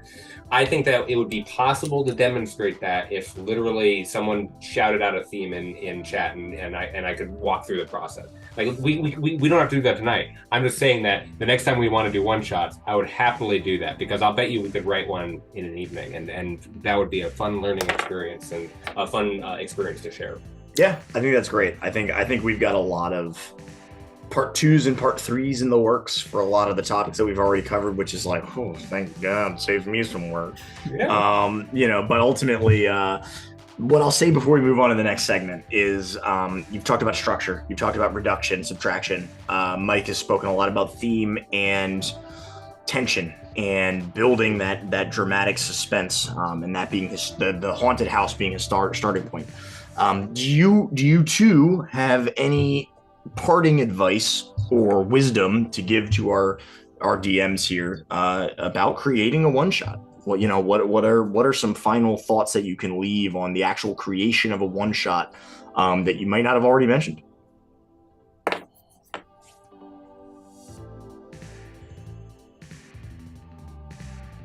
Skip the prologue. Start them right next to the action. So don't waste any time. Get right into it. Have all of your characters ready to go. You do not have time for character creation. Everyone should be built, or you have pre-builds to hand them. That's important for running a one-shot, not necessarily planning it. But if you are doing pre-builds where you know that you're going to be able to do that, you could probably decide who your roles are in the story, which is an interesting idea for a one-shot. Prep is going to be different for every game master, every dungeon master. That looks like, how much do you need? I used to think that even for a one-shot, I needed an entire town fleshed out so that the ammunition was there. You probably don't need all of that. Their chief export is pomegranates. I'll tell you. Sometimes exactly it's pomegranates, 47 chicken in this town. Licorice. Jeez. They have 8 taverns. Yeah. So one thing that I want to one piece of advice that I want to add that is literally has saved my goddamn life in millions, or every single one shot I've run, especially for strangers. You tell the party is that they have been traveling together for at least months, if not years. Yep. And they're all friends. Yep. They are all allies. They all trust each other. And they are not meeting for the first time. I cannot fucking tell you how much headache and time and cringe you are going to save yourself by just making that determination for them. You all have been traveling together. You all have the shared goal. You're all great friends, and you all care about each other and value each other very deeply. When you make that determination, you eliminate any leg that anyone has to stand up. Well, I don't trust these people. Oh, I don't agree with that. I'm not going to save them. Why would I do that? Why would I give? And you immediately cut down on all of that. And it's to me, it's the greatest eureka that I think I came to when designing one shots. Yeah, it's well said, Derek. To your point about the prep. That is going to be the final bonus question for the night, because it's come up a few times in the last couple of weeks about amount of prep and moving away from that. I mentioned that in the Discord even just today, or maybe it was yesterday, and I thought this would be an appropriate time to maybe talk about prep in general. But that's going to be the final bonus question of the night. I'll hold until we're ready. Yeah. So any final thought? I think you guys nailed it. But Rich, if you have any input on final thoughts on creating a one shot or things that you've maybe seen people do that might be pitfalls, things like that. Any input that you'd like to have, and it's okay if you don't. Feel free to entice players with loot, because it doesn't fucking matter. Yep. Give them $1 million gold, an entire fucking kingdom, a castle. An iron gives a flask. fuck? Yeah, an iron flask. Lots of potions. Players love finding potions, Yes. and it allows give them $1 million. They find a stash with 20 healing potions, because then it keeps them alive, and you can really start to really fuck them. Yeah, with don't be damage. stingy on what they can find. Yeah, great point. I'll also add, when it comes to structure, we've talked about 3-act. If you haven't Googled it and familiarized yourself with it, the 5-room dungeon structure is terrific for one-shots because it's simple. It keeps the whole point, and we're gonna talk about this during prep. So I'm actually gonna stop right there. But okay. The structure of a one-shot is supposed to be there to get out of your way and to give the players the spotlight. Whatever you're fucking doing, do those two things well. Okay. Well said. So before we move on to the final segment, which will kind of be like our, we're just gonna ask a bunch of questions, a lot of good stuff. This will be kind of the miscellaneous fun round. Don't forget that if you have a question for us, and if you'd like to ask any of our lovely dungeon masters or panelists this evening the questions about one shots, now is your chance to get your question answered. For a super chat of $5, you can ask a question live. Think about it like calling in live to a radio station, and we will answer your question live on stream in extreme depth if we can. And we appreciate the support. It helps out the channel. So thank you all for being here this evening, and we're going to move into the last segment. Don't be afraid to ask some questions, and we will address them as they come in. So number one, I know what I've said have been my favorite one-shots, gassing up our DMs here.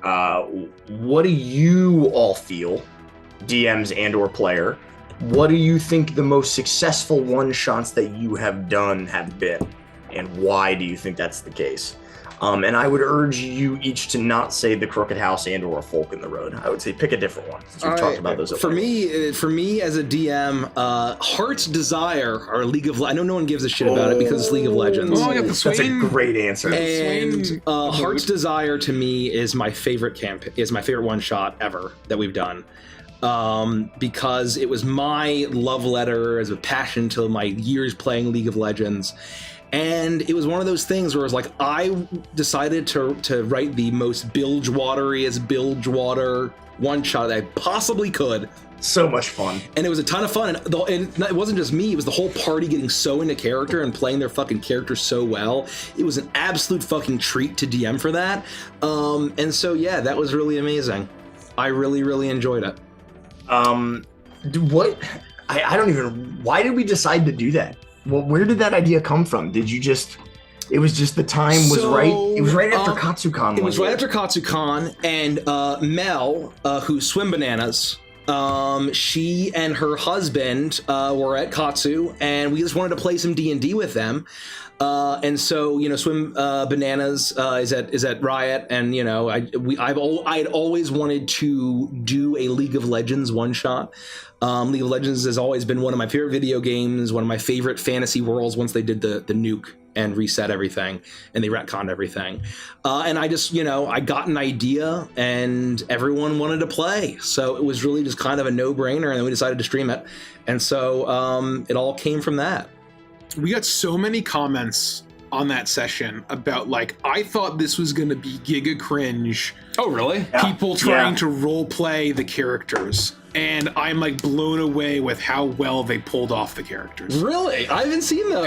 And I think everybody at the table nailed the voices, the personality, and not to jerk each other off or whatever. But I was very impressed sitting at that table. Holy shit.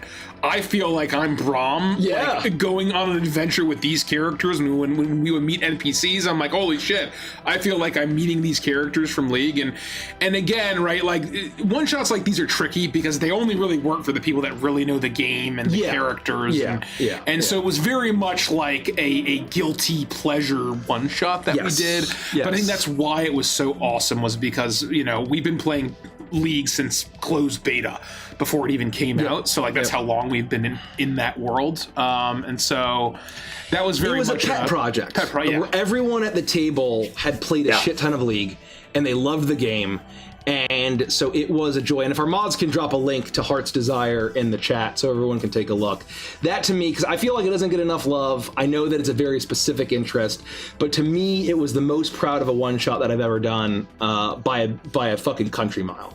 So I'm glad you brought it up, because it's definitely one of my favorites as well. And I loved it not only because I got to play Draven. I loved it because there are so many funny moments when my fake eyebrows and mustaches kept falling off. And Rich and I got to work on the character abilities for all of the custom classes or subclasses that we made. And that was one of the most fun I ever had with Rich, where we were just spitballing and coming up with, well, okay, if we're gonna make Teemo into a D&D character, what does Kelsey get to do, right? What does Draven get to do? What does Lulu get to do, right? And that was awesome. It was a lot of fun. So I'm really glad you brought that up. So definitely everybody in chat, go check that out, because like Mike said, it definitely deserves some more love. Derek.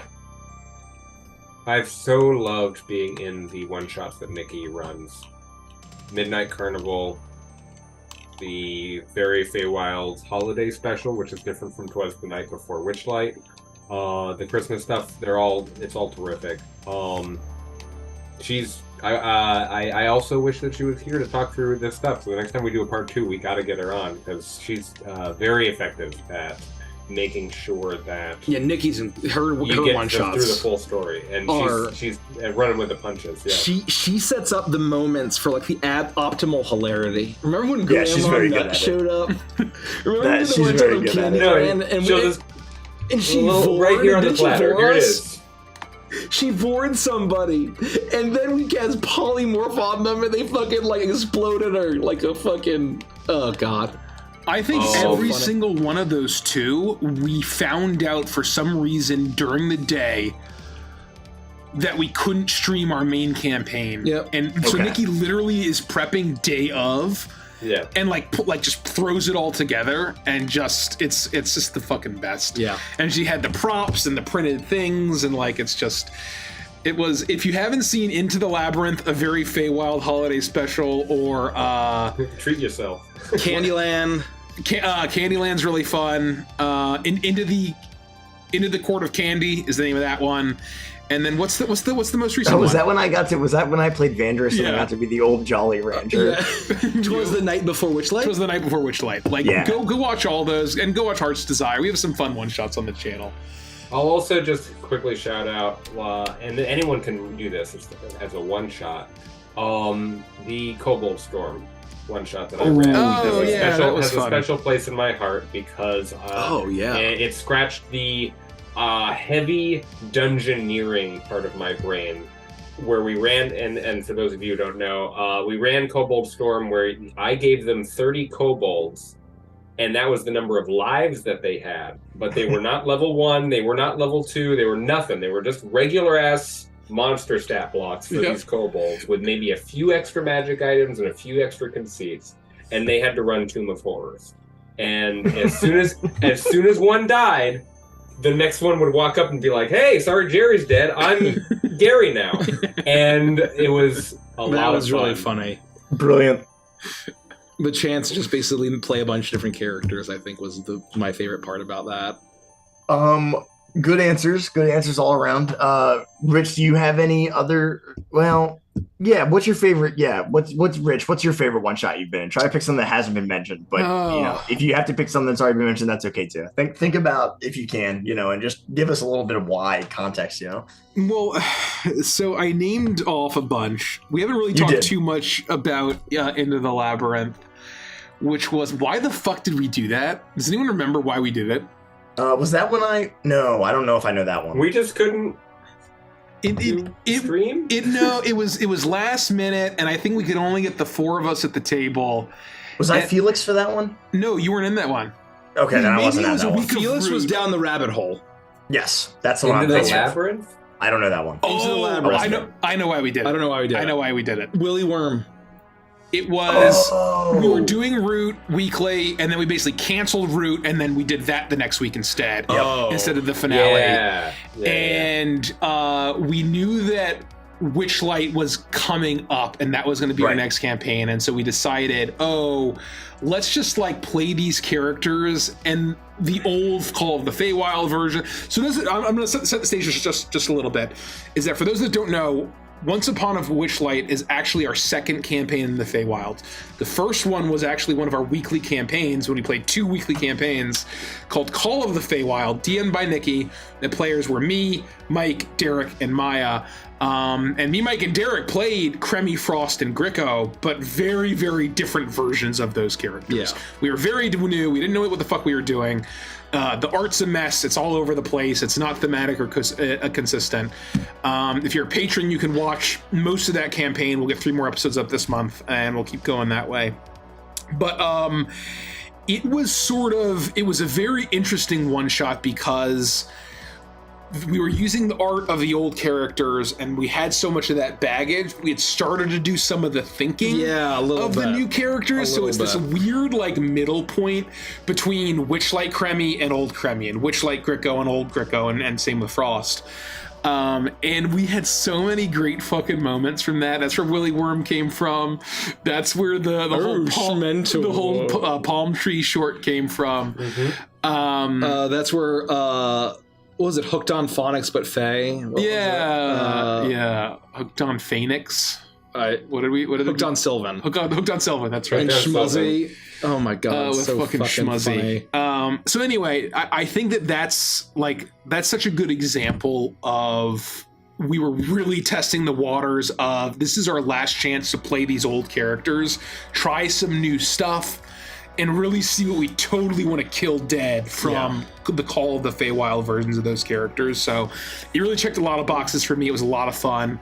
It was super last minute, and was just sort of a wacky, goofy energy time. And one more thing that I'll say about it is that we generally, if you watch any of our sessions that has 3 players, they're fucking awful. They suck. It's just the worst thing I can imagine. It's a difficult dynamic to carry. It's just a lot of mental presence that every individual person needs to have as a brand new character. And I think that, and especially when it's new characters and there's only 3 of us, but if you go there are episodes of Witness where there's only 3 people, we've done one-shots where there's only 3 people, they're generally just awful. It's our worst content. And I would say the only 3-player content that is good is Gricko, Frost, and Cremy. Yes. They have the dynamic where I don't think anyone else... Yeah. Even then in Feywild, when Maya was missing, we still had really funny sessions, but you can still tell that we're dragging a little bit and it's just not quite right. Yeah. That session was, I think, the only time that we were still fucking dead and exhausted by the end of it, but we had finally leveled up enough from an RP perspective. That's fair. That we were able to at least have a somewhat successful session with 3 players. Yeah, I mean, for D&D, the minimum is 4. Totally. 4 to 6 is basically the only D&D band that I believe is good for party comp. 4 to 6. Well said. Great answer. On the flip side of that, for our DMs, What do you think was Can we just? Sorry, I'm just gonna quickly just jump on this while we're talking about this. Can we just remove or hide a blank slate and a hidden island and some of the other fucking one shots that are like the bottomiest barrel the shit that I've ever done? Please. Well, that's perfect for the next question. Because on the flip side, the question is, what's the worst one shot you ever run? I'm not saying anything. And what would you change? Shit. What would you change? No. I would like to stay friends with Derek. No, it's what you ran. You say whatever Mike. you want to say. Yeah, we're Mike. Cool. We're cool, man. Mike, it's what you've run. You can't. You can rip Derek apart if you want. I can talk my shit all day. Yeah, what is the worst one shot that you've run, and what would you change? Well, in hindsight, what have you learned? I'm trying to think. I've run a lot of fucking garbage. Yeah, take a minute. I mean, Derek just had like a library that he named, so. I will say, there is a single session in the Avantris vault that will remain in the vault for all time. That's what I'm thinking. There are actually two sessions. That's what I'm thinking. There are two sessions that will always be in the vault for different reasons, but I'm talking about the one shot. It was a 3-player one shot yet again, and I think it goes without saying that is by far the worst piece of content we've ever put out by an order of magnitude. By an order of magnitude, and everybody was at fault. It was no one person's fault, and it was just an abomination against tabletop. I mean, you ain't wrong. Against so it will never. What you're saying is it will never see the light of day. Don't say anything else about the content. Nope. Because I still think that the idea is sound, but it needs to be executed totally differently. The very core concept, I totally agree. I think we could find a way, especially now, we could make it work. I'm not going to say shit about it. Just in case you want to fix it. The only people that are still remotely in our sphere that may have seen it are Nose and Lone. And I don't even know if they were there that night. We probably had 5 people in chat, thank God. Yeah, thank God. I immediately took the VOD down. Yep. The second we ended, I took the VOD down. Yeah. Oh, yeah. And it was bad. I have the session uploaded to a personal drive. And so I it's deleted it from my saved. computer. Yeah. It is. I'm like, this, I can't even accidentally post this live. I needed to get it into a prison vault and throw away the key. Oh my God. Like the fucking Titans from Hercules. It was bad. Yeah, So we all walked away from that night with the opposite of a feeling of victory. Tail between our legs, head hanging low. Yeah. So that's the best example. That's the thing. I mean, when you've experienced that, you can't really say that anything else was really shit. You can't. The context is so. Well, so for what it's worth, when I ask this question, it's more from a DM perspective. What did you learn from running a session that you walked away feeling defeated? Right? You put together a one shot and you hoped you would do well. Obviously, everybody hopes they do well, but maybe it doesn't land the way you want it to. So my question is, what is the learning experience? So maybe there's some learning points we can throw out there without spoiling the content. So I'll say, I think the worst kind of instance of a one shot that I ran was, I think that my very first convention one shot, I think is okay. I made it in the world of Exandria because we were guests at a little convention called GexCon. Oh boy, 2019, GexCon 2019, and the theme of the tabletop was that it was around Matt Merther's birthday. So the theme was Exandria, that you could come and play, and then all the one shots would be in the world of Exandria. And so I made a little thing, and I thought it was pretty fine. But I think that kind of when I kept running it and basically took it out of Exandria and put it somewhere in Avantris, right? It didn't really matter the setting, right? But I think that one of the things that I didn't realize is people's different constitution, threshold for body horror and gross stuff. So that was kind of where, as a DM, I am willing to take risks with my friends, and I refuse to take risks with anybody else. For what it's worth, though, I mean, I ran that one shot, and I didn't think it was particularly egregious in any way. Well, I made some, there was a time or two where basically it was kind of how I was describing things and how gross it could potentially get, which I thought was really cool, and horror and all of that, just made people uncomfortable in ways that I wasn't foreseeing, and I didn't know. I was new at the time, so I was just taking way more risks. And so now it's like, there's a spooky witch. It's a spooky, creepy spider. Isn't that pretty spooky? Yeah, you know. And that's why anything that's remotely a risk in the Crooked House, I'm like, warning! This may be too much for people in your party. Please use good fucking judgment. Don't say I didn't warn you. Well, and so that to me is what I consider like the worst running, where basically if it makes people like uncomfortable and they don't like, you know, it lessens the experience. I don't want that for anybody. I don't care if my constitution or threshold is different.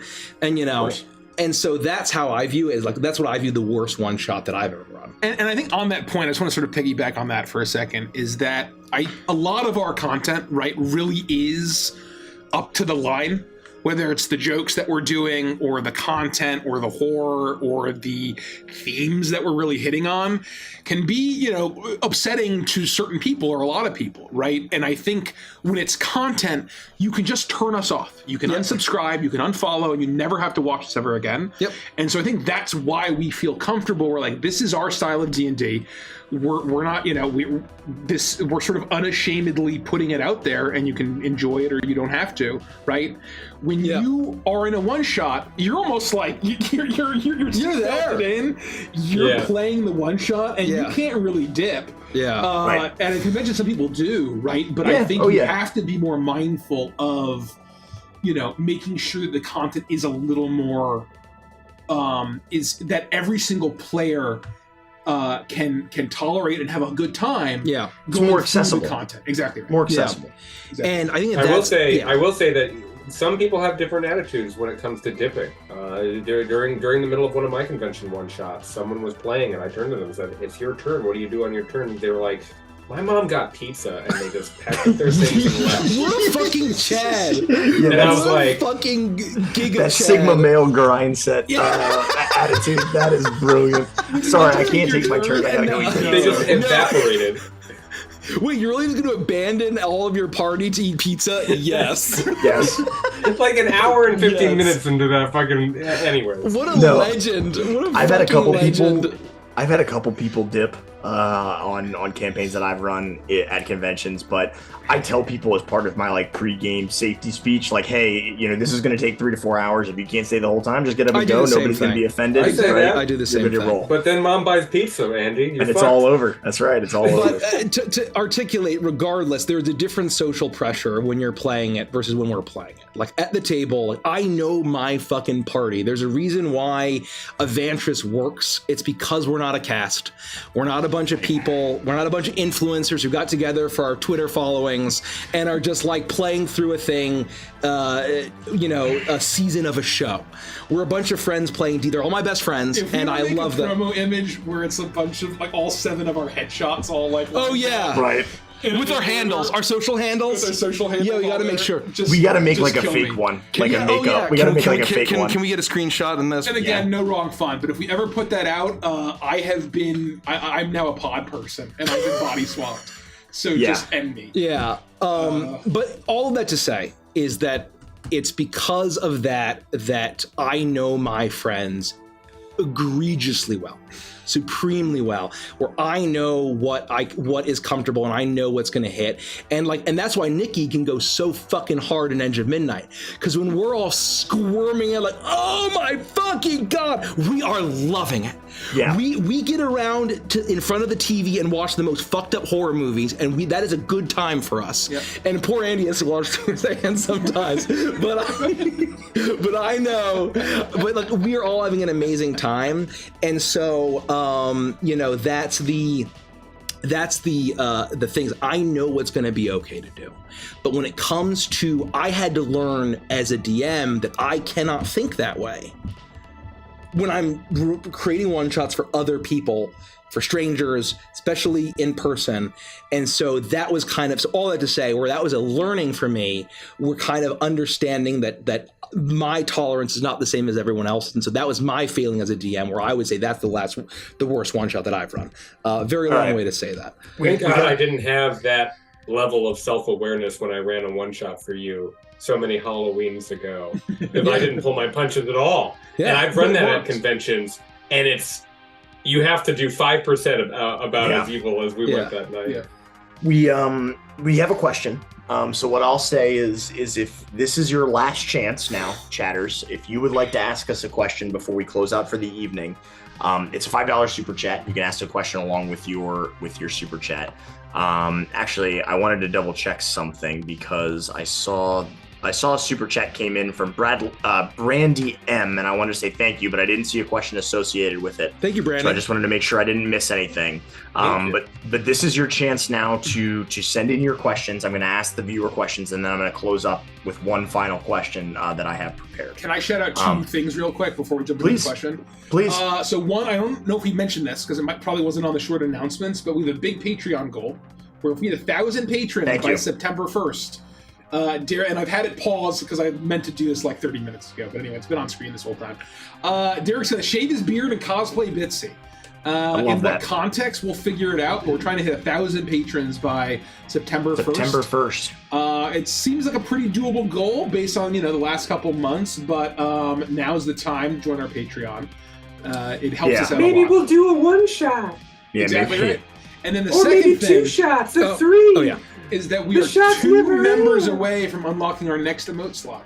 So if we get 2 members away from our next emote slot, I think I have 1 or maybe even 2 with everything. I will with all the gifted. Also check how many patrons we have right now. Let me check so we can. So we're 2 members away from our next emote slot. We are exactly 750 patrons.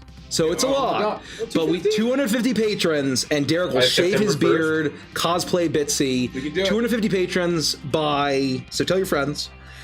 And I also checked. I don't know if you saw that Brandy had put the question in the chat. Yes, so. I got you. I'm on it. I'm getting pretty good at this. We also got Sal Sal gifted and Bunny. Sal money. Oh my god. And Bunny. So thank you. You guys answer so the questions. I will go add some emotes to. And Bananer, thank you so much. Oh my god! Oh, you guys are crazy. Oh my god.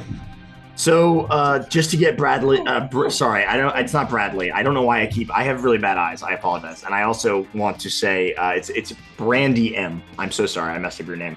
The guys can vouch that I had one of the worst days of my life today. It was just absolutely egregious nonstop from like 5 a.m. until 5 p.m. So my brain is complete mush right now, which is why the announcements are so fucked up and why I'm like messing up people's names. But Brandy said they were wondering if you'd consider doing the vault opening and do a Twilight level self-roast overlay. If you're referencing the vault that we were just saying where we locked away the forbidden episode, I can promise you that will never open. I will never open. If Producer Rick has other things to say, I can't say that. I can't. Richie would echo that basically, if it is in the vault, it's not. We have a threshold. I feel like there's a vault. There's a vault, and that's where we put good content that we want to occasionally and every once in a while, the Disney style, share with folks, right? This isn't in the vault. This is in a mine prison buried under 1,000 pounds of concrete underneath a volcano. Yeah, this is the end of Superman 2 with Zod and Chuck. But as far as the Twilight level self-roast overlay goes, that sounds like the perfect thing. A self-roast overlay sounds like the perfect thing for a Goofy one-shot. So if the opportunity ever comes up, you could certainly give us your idea for what a self-roast Twilight level overlay looks like. I'm sure Producer Rick could make something like that happen. Andy, I want to thank you for all your kind words regarding A Folk in the Road. I hope the next one is as exciting for you. It will be. I believe it will be. Did you get to play in it, Andy?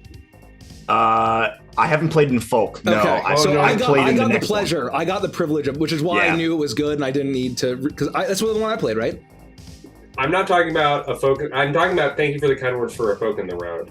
And we've also talked about the one that we ran for our Patreon. The new one. I played in that one. That's the one that Andy played in. Yeah. But what I'm actually saying is the next one that I'm coming out with. The one that I'm running that any of our patrons can enjoy at the Ruby Dinosaur. That's correct. Yeah, Ruby Dinosaur's here. Yep.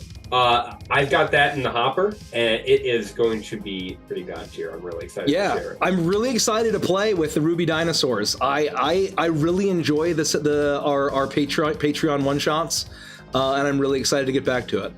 So we got a couple more questions. We got a question from What's Taters. Mike, go ahead. Thank you. Any advice Any advice on converting an existing world/story, like a book or a short story, into a one-shot in a way that doesn't box you into a set path? Yep. Well, I think we talked about the Heart's Desire for Runeterra for League of Legends. Obviously, that is not necessarily a hard story. I basically just took the world of Bilgewater in Runeterra and did a one-shot. My thought is, my personal advice is if your players are a fan of a world or a setting, they don't want to play through the same story as if your players are into Star Wars, they don't want to be Luke, and they don't want to basically have the stormtroopers show up and kill their aunt and uncle and go to Mos Eisley and go to the Death Star and blow and escape and all of that. They want to basically, I would recommend basically taking the setting and the theme and create characters in that universe, and then have a theme that connects and ties into the story however you want. But that's how I would leave it up. Don't just go through the story that they already know.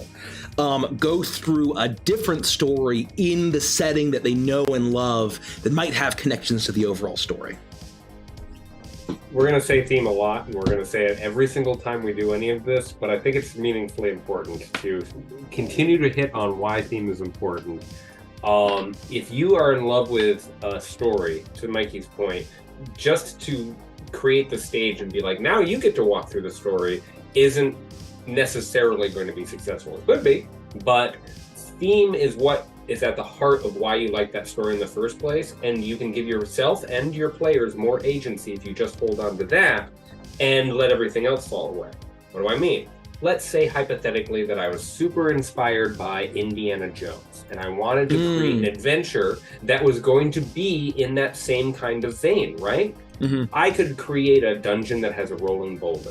I could create a artifact that's similar to the Ark. I could create the light puzzle, the light puzzle from Oldemon. You got to have the staff and it's laser beaming down, right? You could take all of those things, but those are things. It's the syntax, it's the glue, the theme that holds those things together.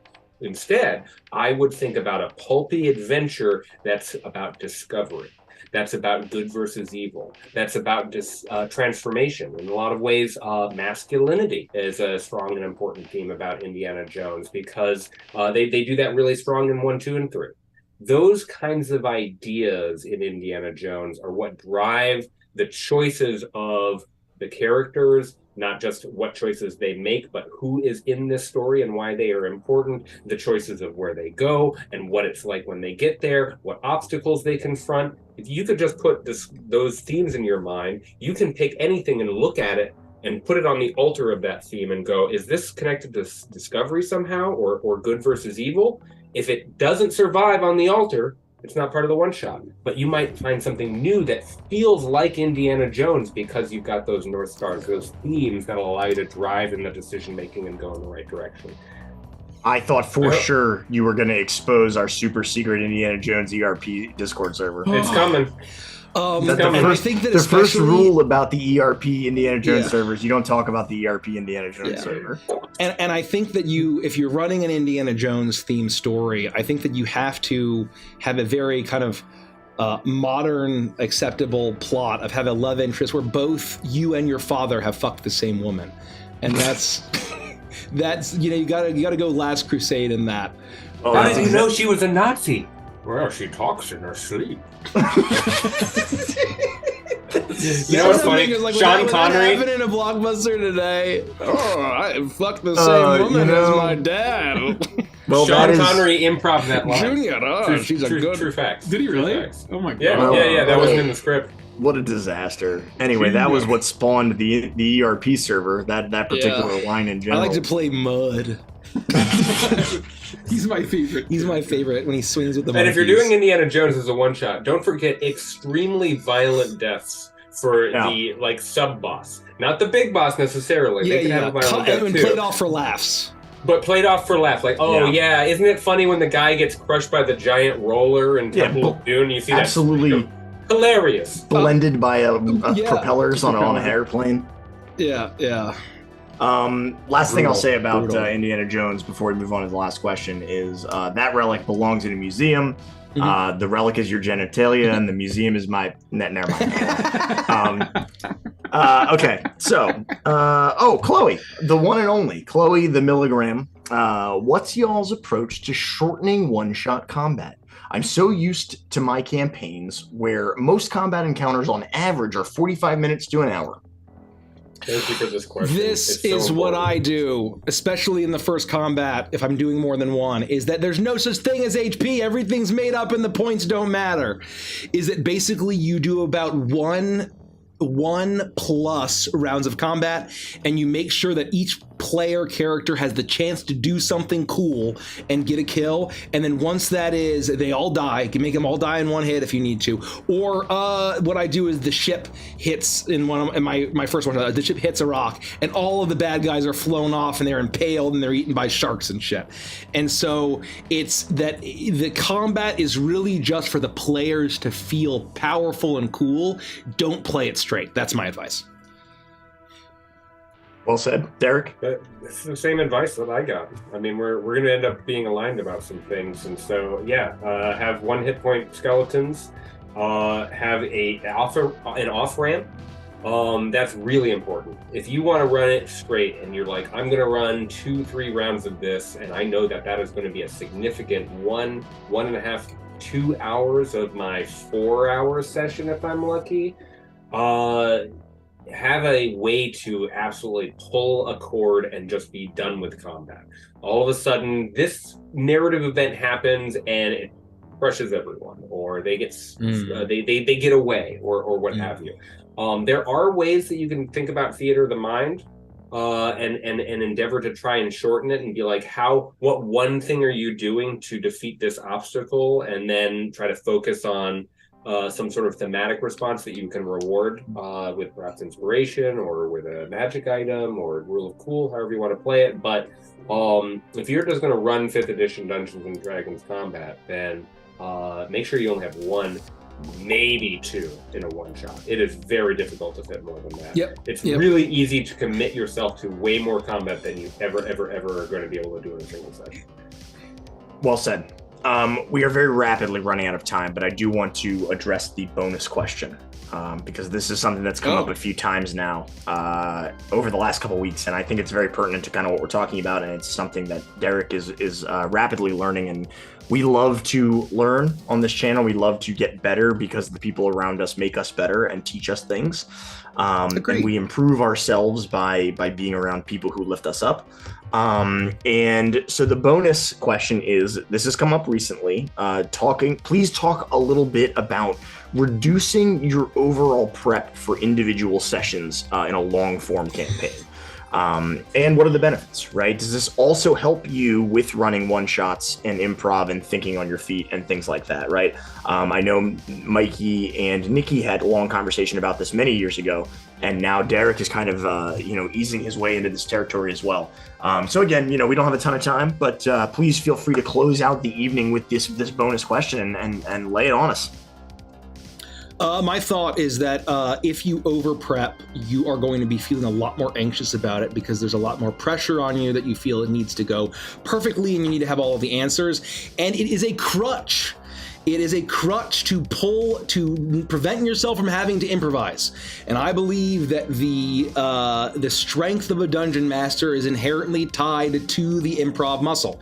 And I feel like a lot of us are afraid of improv because it's scary. We don't know how it's going to go. That's natural. It's doubt. It's absolutely natural. But I think that when you remove that crutch, it forces you to make decisions on the fly in the moment.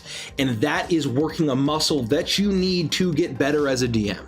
And so the less prep you do, the more you then not just flex that muscle, but also B, you're also allowing the players and the party to drive the action and drive the story more, which they'll feel better about it. Everybody wins, and the story ends up being more dynamic. There's a lot more room for character interaction, and you also will know, you'll also get the sense of how to pace.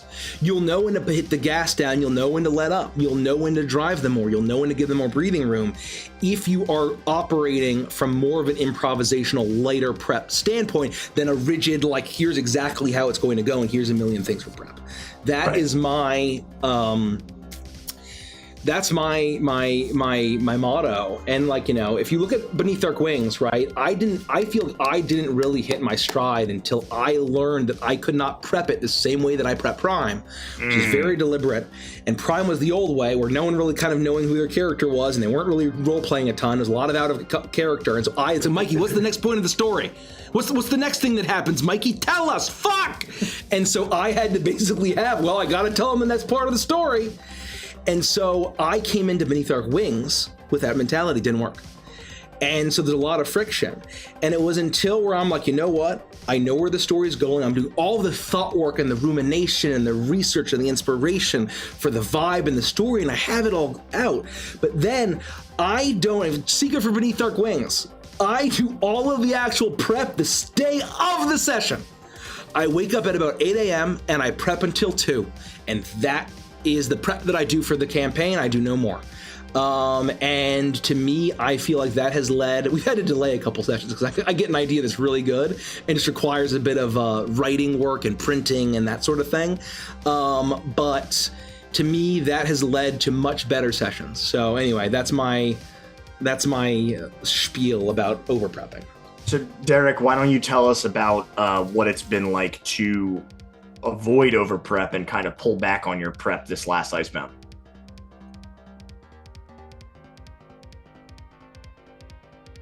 When I under prep, it's very obvious. I would point at my worst one shots that I've done as an example of under prepping, where all of a sudden I'm asked something, and if maybe I haven't gotten that improv muscle where it needs to be, or I just don't have the vision where it needs to be, or if it's not coming naturally, the most derailed that I get as a DM is because I was looking for something and there isn't anything there, and all of a sudden I feel like I'm falling. And so the tendency for me to go in the other direction is driven by fear and over prep. And so exactly right. It's not for me an under prep or an over prep, because the dangers of under prep are the fear of that feeling for me. The dangers of over prep have equally bad consequences, which is to say that if you over prep, you have written a list of commitments for yourself, and all of a sudden you feel like, I need to do all of this. Or right. All of a sudden you feel like, oh, I can't improv this whole thing. I already wrote this whole thing over here. Well, I'm just going to gently get them to go over here, when if you hadn't over prepped over here, you would have naturally led them where they wanted to go if you were listening to your players.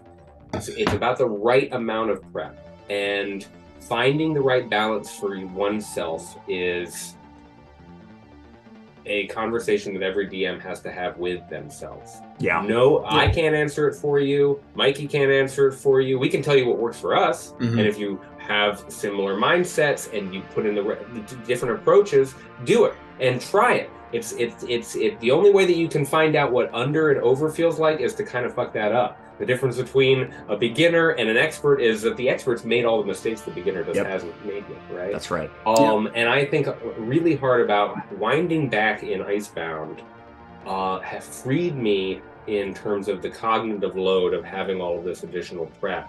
Maybe because I'm this far into the campaign and a lot of the prep was review of what is in this world. What is all? I'm steeped in it so much now that I have done the prep. Let's say, maybe that's part of the reason. But I went into Friday nights with 15%, 20% of a normal number of pages that I have written out with dialogue and perspectives and what's happening over here and how all of that stuff. I'm still running the world, but I didn't do any of that for Friday, and I felt freed.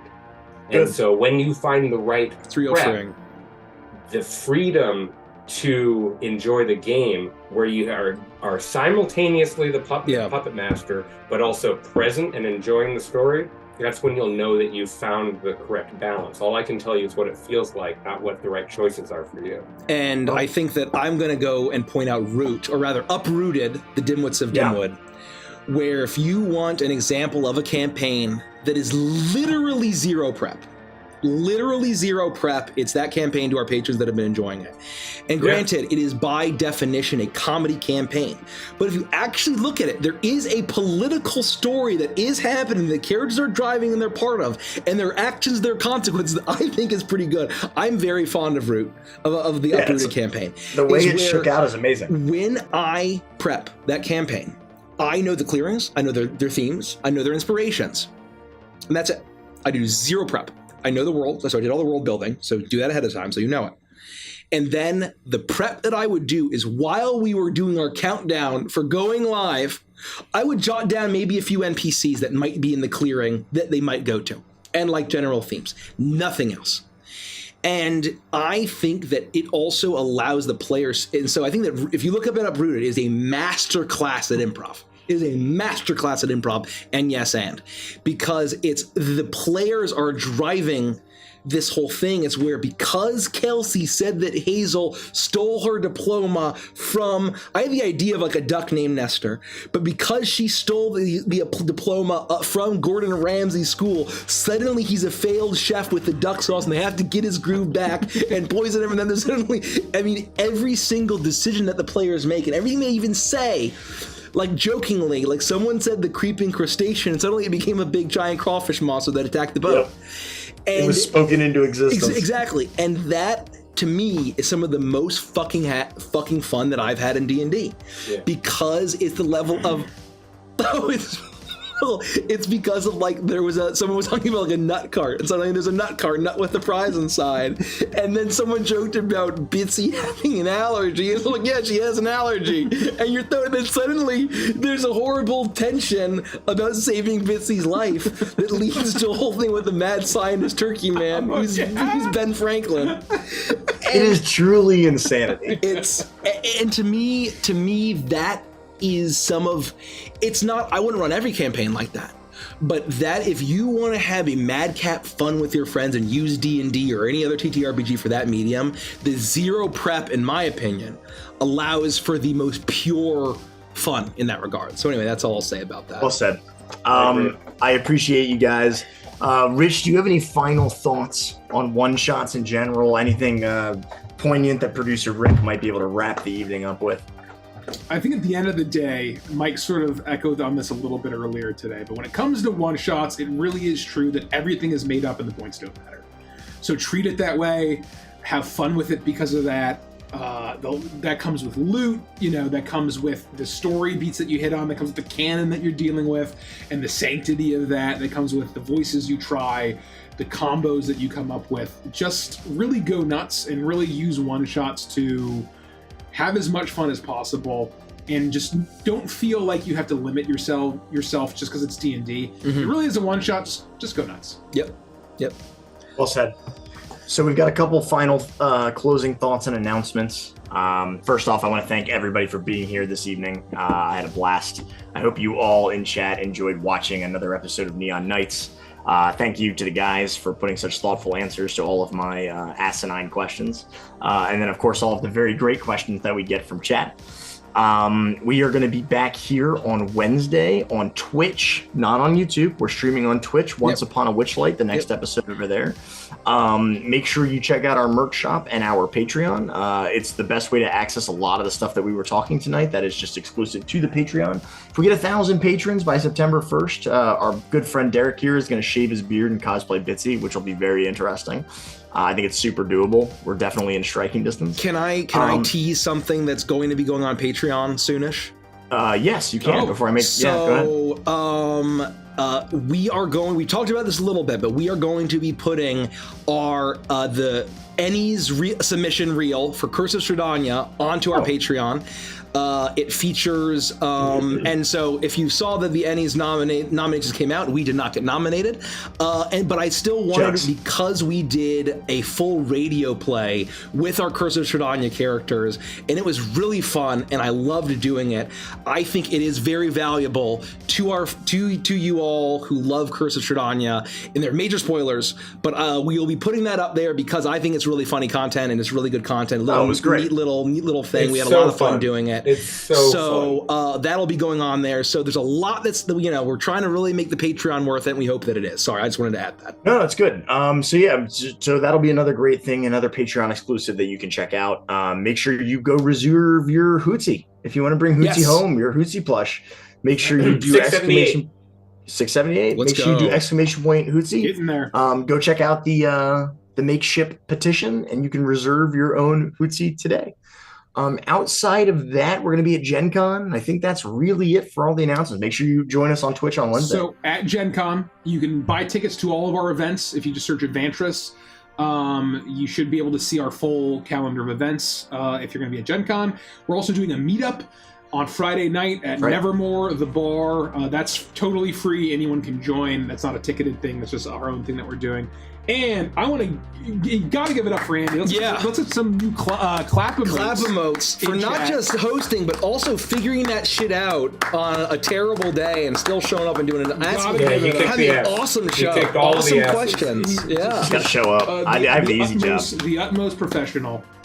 Thank you, Andy. That's my pleasure. As always, killing it. And hang out at Gen Con with us. Yeah. Also, get tickets to both of Dice Cream Sandwiches shows. Yes. Because Andy and I will be in both of those as well. So search Dice Cream, and I believe they all come up. It is worth noting that last time I checked, most of the tickets had sold for our events. As it gets closer and closer to Gen Con, those are going to go quick. The people who waited are going to be like, oh shit, I got to get tickets. And everyone forgets about Gen Con, so it's just Gen Con. Yep. So make sure you don't wait. Don't wait, because the tickets are going to go. So we love you guys. Thank you so much for everybody. Producer Rick, do we have anybody Oh, no, I guess we don't raid on. We don't raid. There ain't no raid. I'm so used. We just end it, right? It's so ingrained in my brain. We so ended thank you with the all. Stardust trailer, but I didn't change the date. So we could, and just want to let everybody know the date is wrong. Yeah. Yes. Right? But if you don't... So we're going to end with our trailer for our upcoming monthly campaign. The date in the trailer is not correct. We have postponed it. It's wrong. It's wrong. We postponed it to August 19th. 19th, I believe. But it's a fun little trailer. It's a tease of the kind of vibe that we're going for in a lot of different ways, I think, in this one trailer. And we're really excited for the intro that we're working up. And, Derek's done a great fucking job so far. It's going to fucking rock your dicks off. The art is looking so fucking good. Oh my God. When I saw my character art, I'm like... I'm still erect. And so we're super excited. So we'll end with that trailer. And then I guess once that trailer ends, we're not coming back. That's it. Yeah, we'll see you on Wednesday. On Twitch. And Project Earthshine. Post your theories. We love you. Earthshine. Goodbye. See you soon. Good night, everybody. Good night. Godspeed.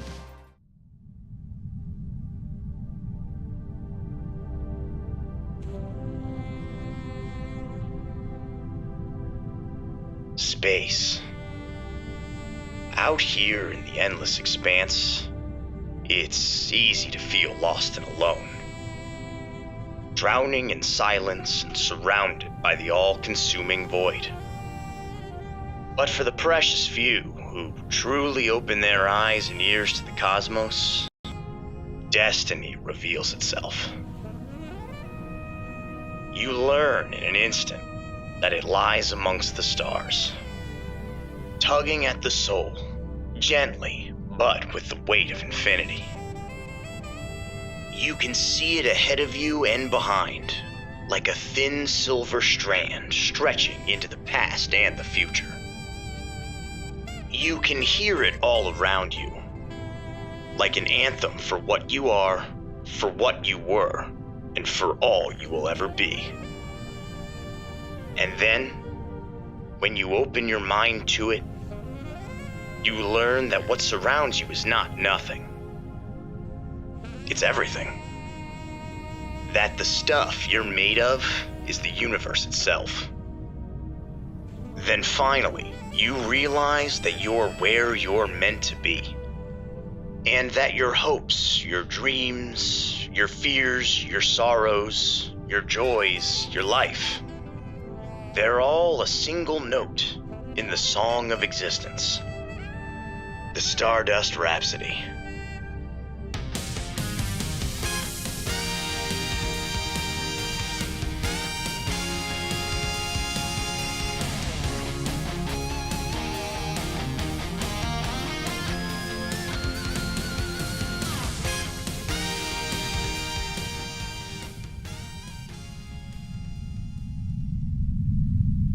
In faith, no one can hear you honk.